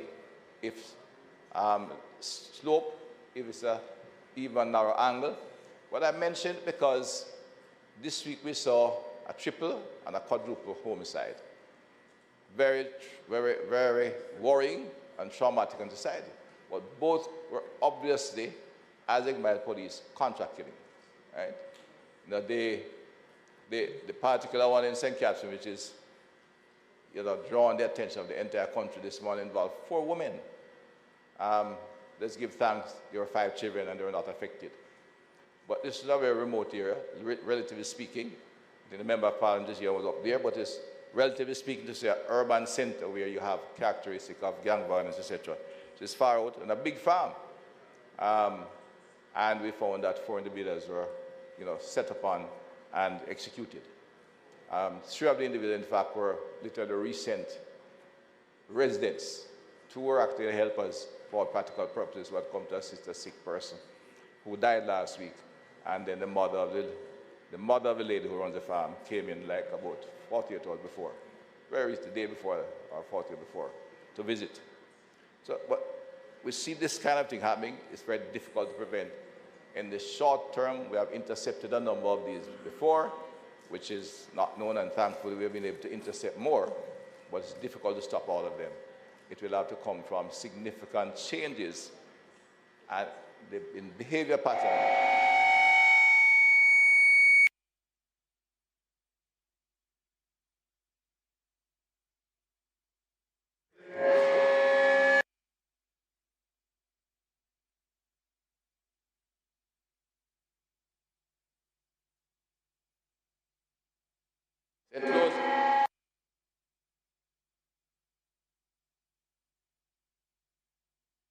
Hold on. All right, that's good.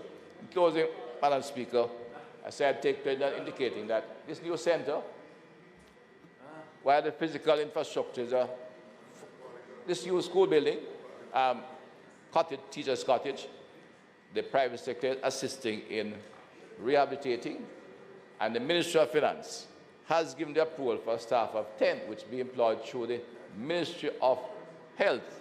That will be 2 clinical psychologists, psychiatric aides, psychiatric nurse, along with the required supporting staff in that. And the first of a model of centers that will be designed to provide professional counseling at all levels, including our young people in schools and community clubs across the island. As object of the new direction of social intervention, not only to fix the buildings, provide better service to our education institution, but quality health service through our public health facilities designed to ensure we can impact and reach some of these young adults before they get to the point of committing any kind of heinous crime. That, Madam Speaker, is the objective we set out to do. So, Madam Speaker, the Law Reform Zone of Special Operations, Special Community and Community Measures acts as one of the most practical, impactful pieces of legislation that Jamaica is currently enforcing, and a piece of legislation enjoys the support of all lawmakers. Development within the zones have been substantial and meaningful to the people of these areas. The zones of special operation have been and continue to be a critical component of the government's crime prevention and crime reduction strategy and a vehicle for development in these communities. Critically, this government has changed the focus of work in vulnerable communities from project-based social intervention to holistic social transformation programs. We have strategically targeted vulnerable and volatile communities to ensure sustained transformation with these areas. This amended bill will enable us to continue and to expand this transformative work, restoring good order, public safety within these communities, and support. We restore hope to these difficult areas and the citizens of these areas.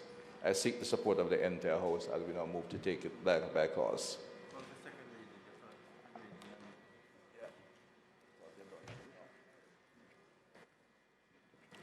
The question, Madam Speaker, no, sorry. I've been called to a debate, Madam Speaker, and I call for the second reading. Thank you, Minister. The question is that the bill be read a second time. Those in favor? Aye. Those against? The ayes have it. Clerk. A bill entitled An Act to Amend the Law Reform Zones of Special Operations, Special Security and Community Development Measures Act, read a second time. The House will now resolve itself into a committee of the whole House to consider the bill clause by clause.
Minister, we are now at committee.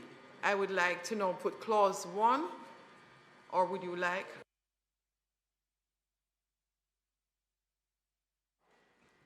Madam Speaker, Madam Chair, I think there are no corrections to the bill, and it was done through the Joint State Committee. I think members are quite familiar with the changes, all 18 amendments. I'd like to put the whole bill, if you don't mind. All right? Minister, I'm sure you know how I feel as chair. I now put clauses 1 and 2. I put the schedule, and I put title and enacting clause. Those in favor? Aye. Those against, the ayes have it. The question is that I do report the bill as having passed committee stage without amendments. Those in favor? Aye. Those against? The ayes have it. I do report the bill as having passed committee stage without amendments. Minister? I now ask that the bill be read a third time. The question is that the bill be read a third time. Those in favor? Aye. Those against? The ayes have it. Madam Clerk? A bill entitled An Act to Amend the Law Reform Zones of Special Operations, Special Security and Community Development Measures Act, read a third time and passed.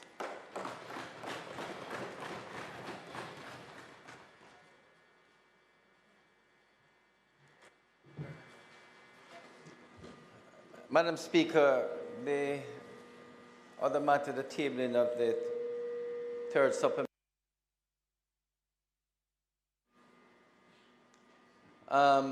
The matter is still pending. We are awaiting from the printing office the actual third supplementary. So I would move, Madam Speaker, that the House be adjourned for 15 minutes. Sorry. We'll just do everything when we return. Yeah. So I ask for suspension. Members, the question is that we suspend the sitting of the House for approximately 15 minutes to facilitate the receival of the third supplementary estimates. Those in favor? Aye. Those against? The ayes have it. Madam Speaker, I'm so sorry for the extended delay in the resumption of the Parliament. But at this time, I ask for the recommittal of announcements, notices of motions given orally, and presentation of bills without leave of the House first obtained. Thank you, House Leader. The question is that we recommit notices. No, hold on. The question is that we recommit 3 items. Is it my list?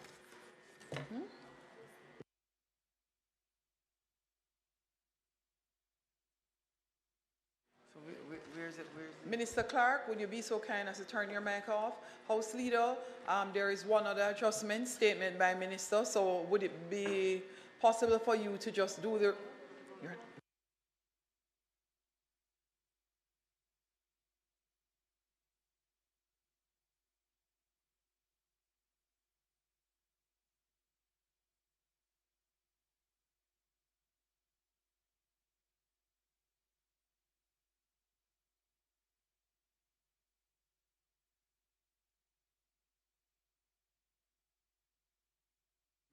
So, Minister Clark, we will first recommit announcements and then notices of motions given orally, and last but not least, presentation of bills without leave of the House first obtained. Clerk, announcements. Those in favor? Those against? The ayes have it. Thank you. Also laid on the table of the House today are copies of the Government of Jamaica Fiscal Policy Paper for the financial year 2023-2024, interim report dated 26th September 2023. The Jamaica Public Body's second supplementary of estimates of revenues and expenditure for the year ending March 2024. Dated September 2023. The Jamaica third supplementary estimates for the financial year 2023-2024, dated September 2023.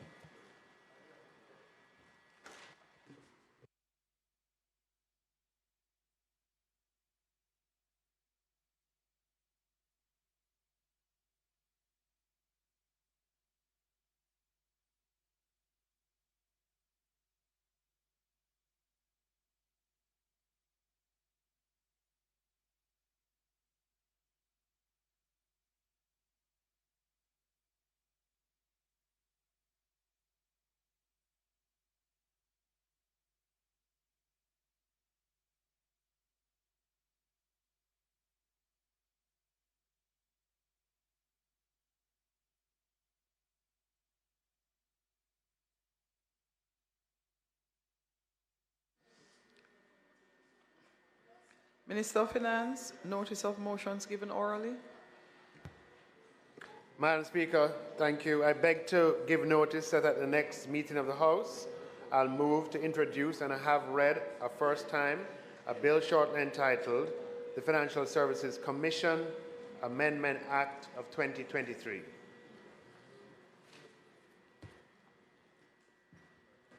Members, the printing office is having a challenge. We have received 10 copies so far. They are continuing the process of printing. So for those who have not had a copy, that's the challenge. Please bear with us. Thank you very much. Our next one? Yeah. Madam Speaker, I beg you to give notice that at the next meeting of the House, I'll move the following motion. Be it resolved that the third supplementary estimates of expenditure for the financial year ending 2023-2024, the Government of Jamaica Fiscal Policy Paper for financial year 2023-24, the interim report, and the Jamaica Public Body's second supplementary of estimates and revenue and expenditure for the year ending March 2024, which have been laid on the table of the House on the 26th day of September 2023, be referred to the Public Administration and Appropriations Committee of the House of Representatives for consideration report.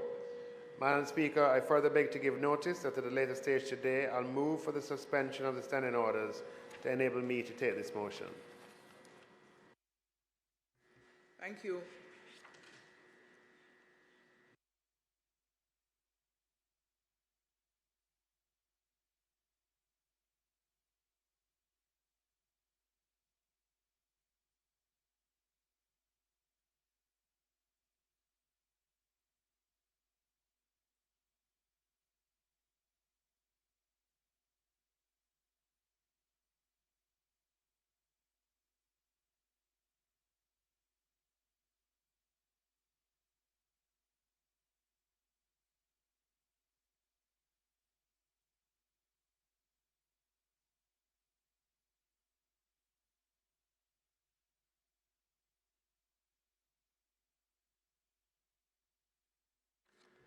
Presentation of bills without leave of the House first obtained. Minister Clark.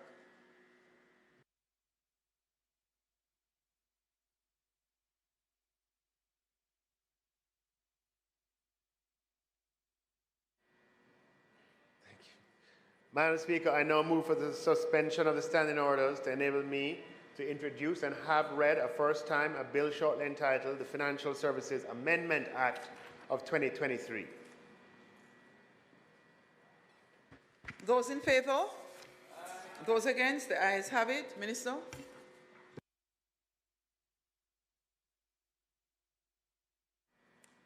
Madam Speaker, I now move to introduce and have read a first time a bill shortly entitled the Financial Services Commission Amendment Act 2023. Clark? A bill shortly entitled the Financial Services Commission Amendment Act 2023, read a first time. Madam Speaker, I beg to give notice of second reading of the bill.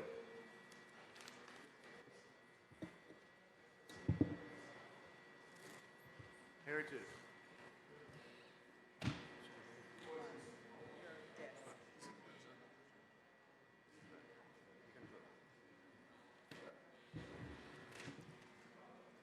We will now recommit announcements. Those in favor? Aye. Those against? Ayes have it. Also laid on the table of the House today are the following: the Auditor General's Department Special Audit Report of the Transport Authority Human Resources Administration and Procurement Practices. And the head, the Auditor General's Department Certified Appropriation Accounts for Head 2833, Office of the Parliamentary Council for the year 2012-2013. Head 2827, Resident Magistrate Court, and 28,027 Resident Magistrate Court for the year 2011 and 2016 to 2017, Head 2823, Court of Appeal.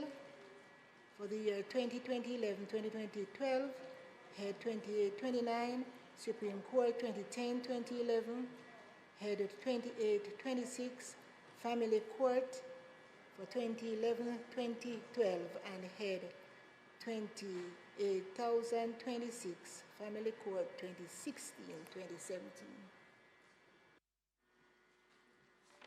Public Business, Minister Clark.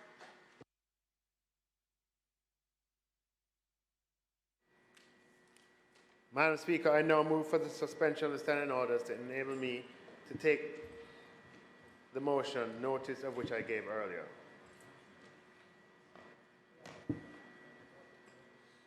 Those in favor? Aye. Those against? The ayes have it. Madam Speaker, I now move, be it resolved, that the third supplementary estimates of expenditure for the financial year ending 2023-2024, which was laid on the table of the House on the 26th day of September 2023, be referred to the Public Administration and Appropriations Committee of the House of Representatives for consideration and report. Those in favor? Aye. Those against? The ayes have it.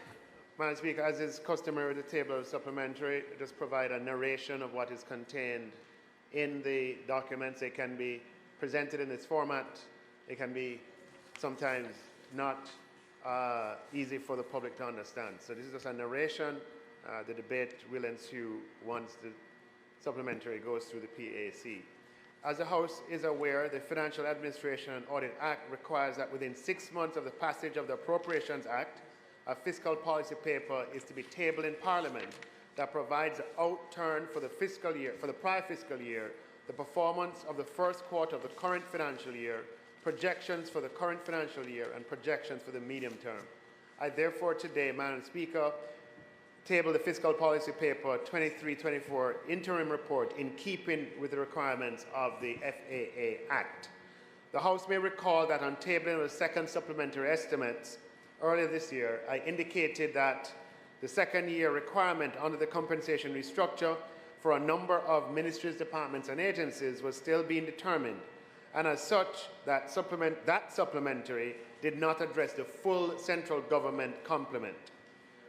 Alongside the tabling of the interim fiscal policy paper, I'm also tabling the third supplementary estimates for the financial year 2023-2024 to reflect, among other things, the allocation of amounts to facilitate implementation of the second year of the compensation restructure for those ministries, departments, and agencies not previously addressed in the second supplementary estimates. The public body's second supplementary estimates is also being tabled today. The third supplementary estimates provide for total expenditure of $1,094,387 million, which is an increase of $58.2 billion over the second supplementary estimates. And this will be financed by tax revenues, non-tax revenues, a grant, as I will mention later. The third supplementary estimates provide for non-debt recurrent expenditure of $719.4 billion, inclusive of below-the-line amounts, which represent an increase of $39.1 billion over the second supplementary estimates. Capital expenditure of $66.6 billion, which represents a reduction of $8.7 billion on the prior allocation for capital programs, and debt service of $308 billion, comprised of interest payments of $170 billion, which represents an increase of $14.9 billion, and amortization payments of $138 billion, representing an increase of $12.9 billion. The additional $39.1 billion in non-debt recurrent expenditure is allocated as follows: $1.4 billion to recurrent programs, and $37.2 billion to compensation of employees, and $0.6 billion to other outflows, which consists of loans to public bodies. These indicated increases represent the net changes to each of the categories, as the overall adjustments to the prior budgets involve reallocations, reductions, and additions to various activities. The net increase of 1.4 billion on recurrent programs is therefore the end result of adjustments that include 1.7 billion allocated for the holding of local government elections within the fiscal year, $480 million to the Ministry of Economic Growth and Job Creation, of which 400 million is for social housing and 80 million to support the trucking of water by the NWC to drought-stricken areas. 420 million to the Ministry of Local Government, of which 100 million for the cleanup of town centres, 200 million for community roads, 120 million for indigent housing, and 60 million for the trucking of water. 200 million to the Ministry of Labour and Social Security for the provision of compassionate grants, 260 million to the Ministry of Agriculture and Fisheries for farm roads, 126 million to the Ministry of Culture, Gender and Sport, including 31.5 million, Madam Speaker, to support the development of sports and cultural program for youth, and 50.9 million to support the establishment of a GIS regional office in St. Thomas. In addition, $1.6 billion to support compensation restructure payments for central government agencies and the JUTC, which includes 472 million to the JUTC, 345 million to the University Hospital, 395 million to the Caribbean Maritime University, 120 million to the Tourism Enhancement Fund, and 107 million to the Ministry of Health agencies. The net increase of $37.2 billion on compensation of employees reflects the allocation of 54.5 billion to this category to address the second year implementation of the compensation restructure and the provision of amounts to address arrears related to the first year of compensation.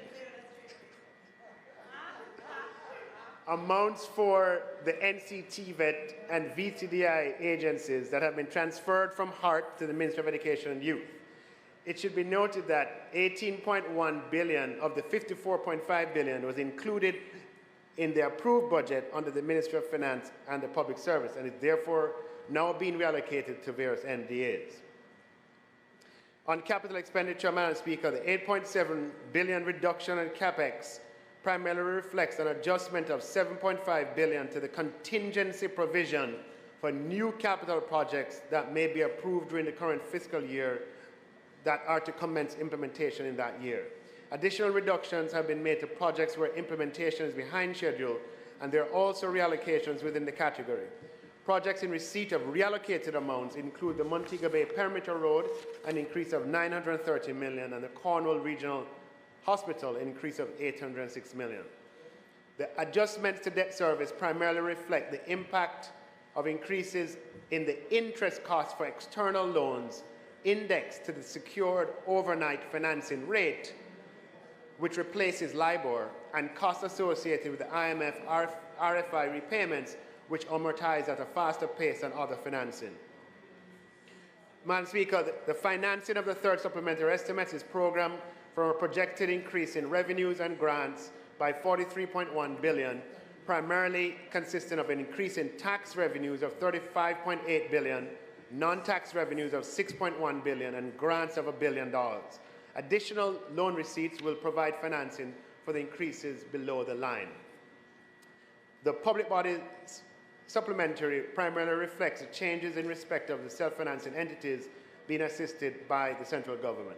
So, Madam Speaker, the bulk of the third supplementary estimates deals with compensation of employees for the second year of the compensation restructuring, and as I mentioned, the total of that on a net basis is 37.2 billion, and it deals with additional debt service costs as a result of the increase in costs of servicing external debt, and that total amount is 25 billion. So 37 billion compensation of employees, 25 billion additional financing costs, and then 1.4 billion to recurrent programs, and 0.6 billion for other outflows, which is primarily loans to public bodies. And that represents the summary of the third supplementary estimates. I know that the opposition wouldn't have had time to review it yet, and so the purpose of this is just to highlight what's included for the debate that will ensue in due course. But the opposition member may have some remarks.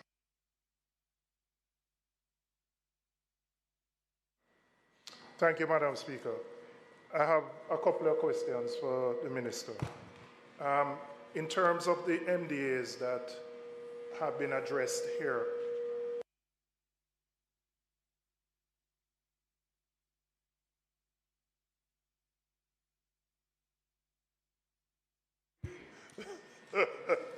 in terms of the MDAs that have been addressed in this third supplementary, how many MDAs are still outstanding in terms of they have not been provided with an allocation to deal with the public sector compensation review? I'm happy that there's an allocation for the holding of elections, and I hope we never ever have a situation where the government does not make an allocation for the holding of elections. And it's clear that the minister is providing a lot in anticipation of something that may come, because I see a lot of money going to different places in anticipation of things that may come. I would tell you my biggest concern, Minister, my biggest concern represents the significant reduction in capital expenditure, 8.7 billion. And I want to know to what extent our public procurement system has contributed to that delay. I know you have this public investment management system where PIMS, where all capital projects, including the Tri-Bridge and everything has to go through. And I know it probably is a requirement of our multilateral agencies, but we get into a stage where we cannot implement projects. I was lamenting with my colleague from Northeast St. Andrew that we can't spend the $40 million allocated to MPs for roads, almost 10 months after the allocation was done. And I believe we have to examine how we deal with public procurement. We want to ensure there's no corruption, but when you get to a system where you have 8.7 billion that you cannot spend, that's a problem. That is retarding economic growth and development. And frankly, it is not stopping corruption. This don't do nothing to stop corruption. And I believe we have to examine it. The former speaker and the member behind me, you cannot explain to somebody why an existing bridge that was destroyed can be replaced because you have to go through this PIM system. No, PIMs. No, we have to examine this. And it is frustrating, I think, every member in this House. And when you look at so much money being reallocated, there's something wrong.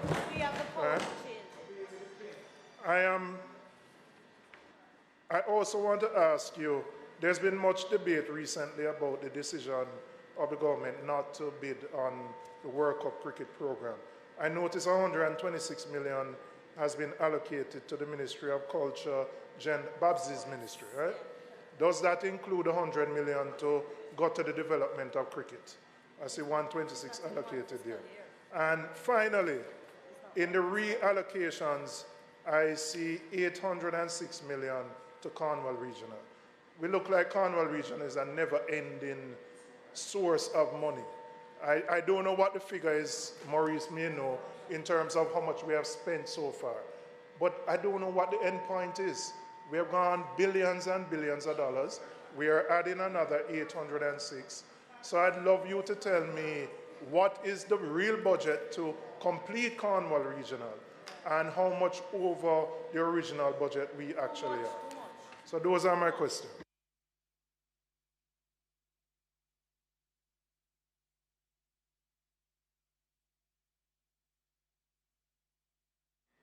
Thank you very much, Madam Speaker. First of all, let me congratulate the Honourable Minister for laying this supplementary budget. But, Madam Speaker, can you indicate when we will get the other 53 copies? Because I'm at a disadvantage. Because there's an item I'm looking for, a pet project of the Honourable.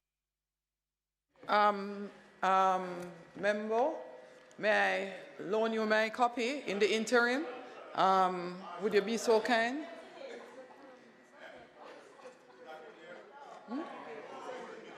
No, please give the member my copy. I'd appreciate that. And you would have enough time to just take a look so that you're ready for debate. Thank you, member. Thank you, sir. Thank you, Madam Speaker, and thanks for the contributions of both members who have spoken. Remind me if I miss any of your questions. The first question you asked was with respect to MDAs.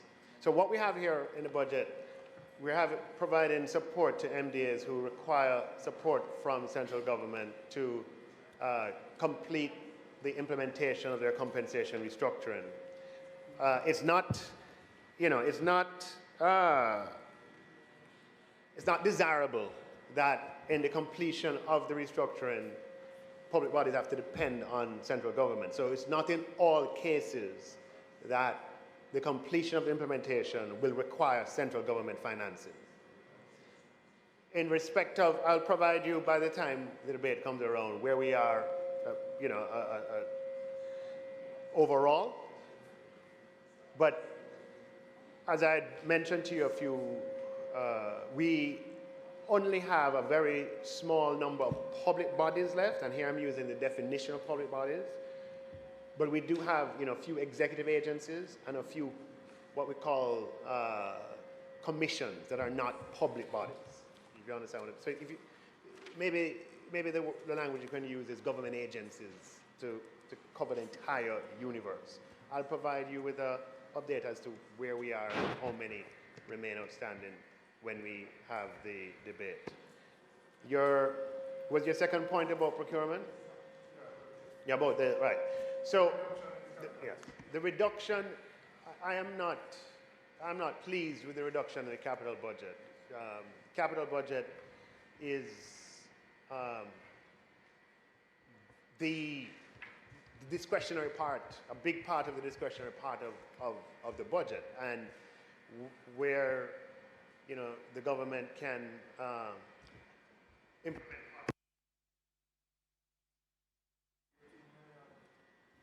That can. Minister, I'm sorry to break you. I notice we're having a serious feedback in the mic.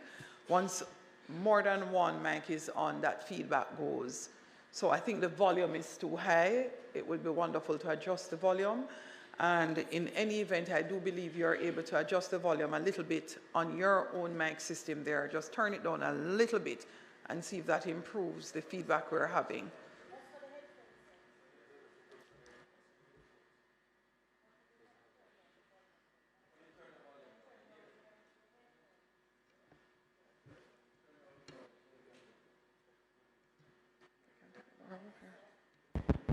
Testing. Right, so let me just say, Madam Speaker,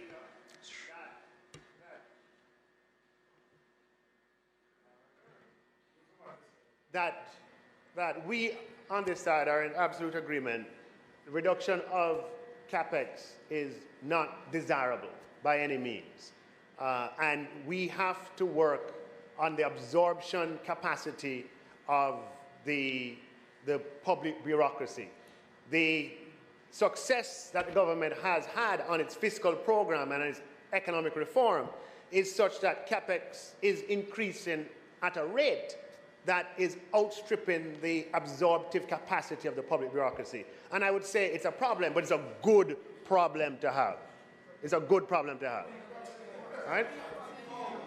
Now, the only redeeming thing with the reduction in the capex, Madam Speaker, is that it does not represent any project that is being,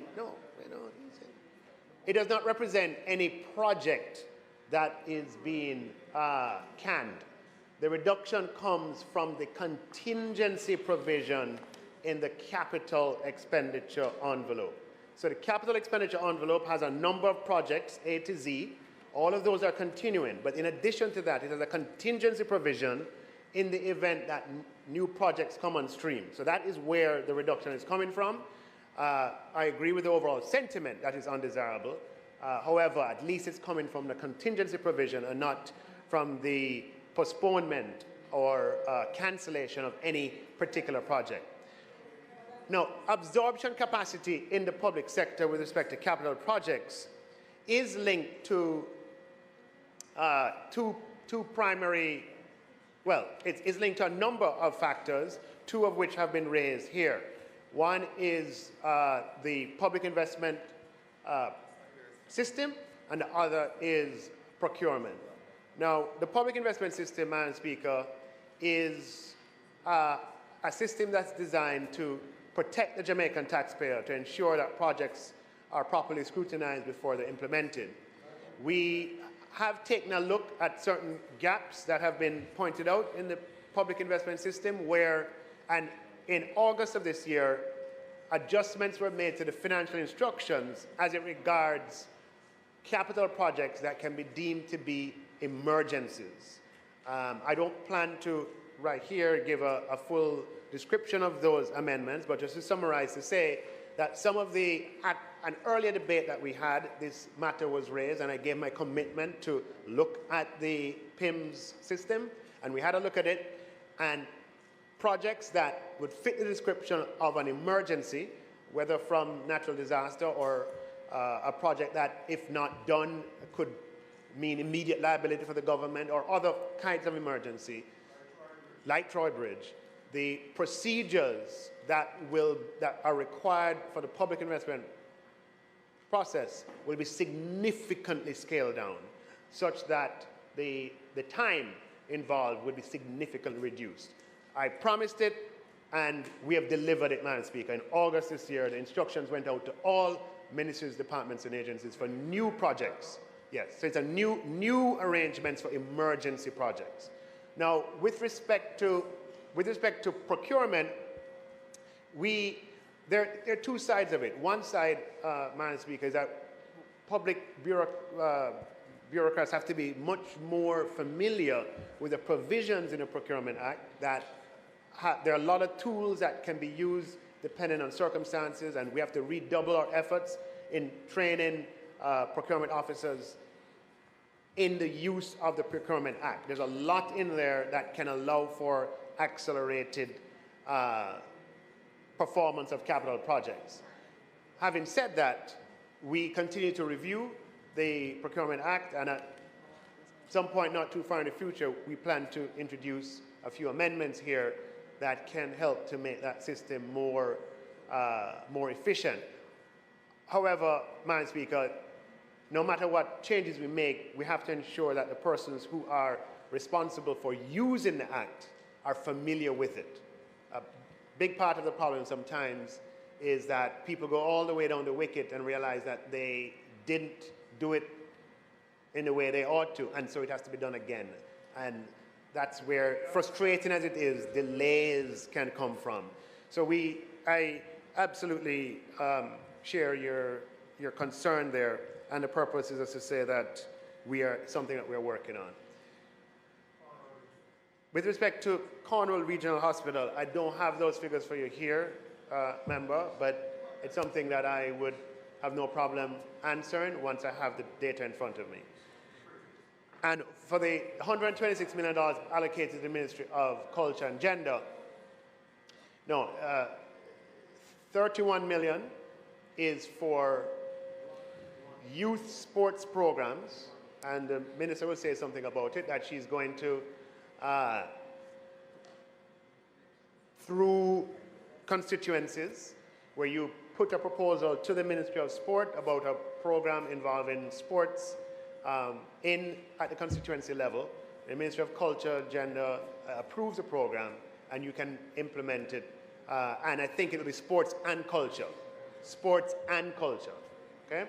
Now, with respect to the 100 million that was announced by the Ministry of Culture and Gender for the development of youth cricket, that's a commitment over the next 5 years, and that will begin in the next financial year. It's not in the supplementary, okay? With respect to the question asked by the member from Western St. Mary, I would like to draw his attention to page 41,000C-1, Madam Speaker.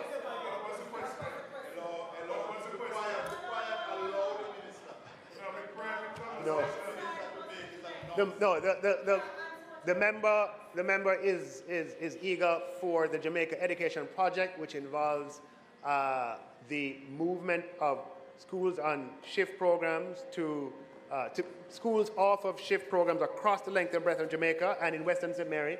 You know, he represents that they're ready.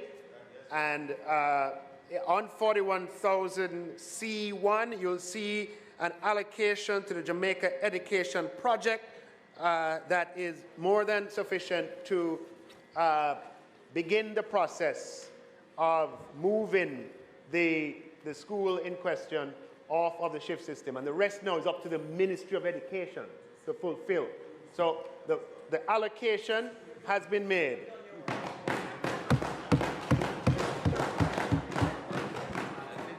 Thank you, Madam Speaker. I had a conversation with the chairman of the PAC earlier, and the PAAC will consider these estimates next week, Wednesday, which I believe is the 2nd of October. Thank you, Madam Speaker. No, is it 4th of October? 4th of October. Thanks, Madam Speaker. Thank you, Minister. House Leader. Madam Speaker, it's not proposed to do any further business today. So I now ask for the House to be adjourned until next Tuesday, the 3rd of October.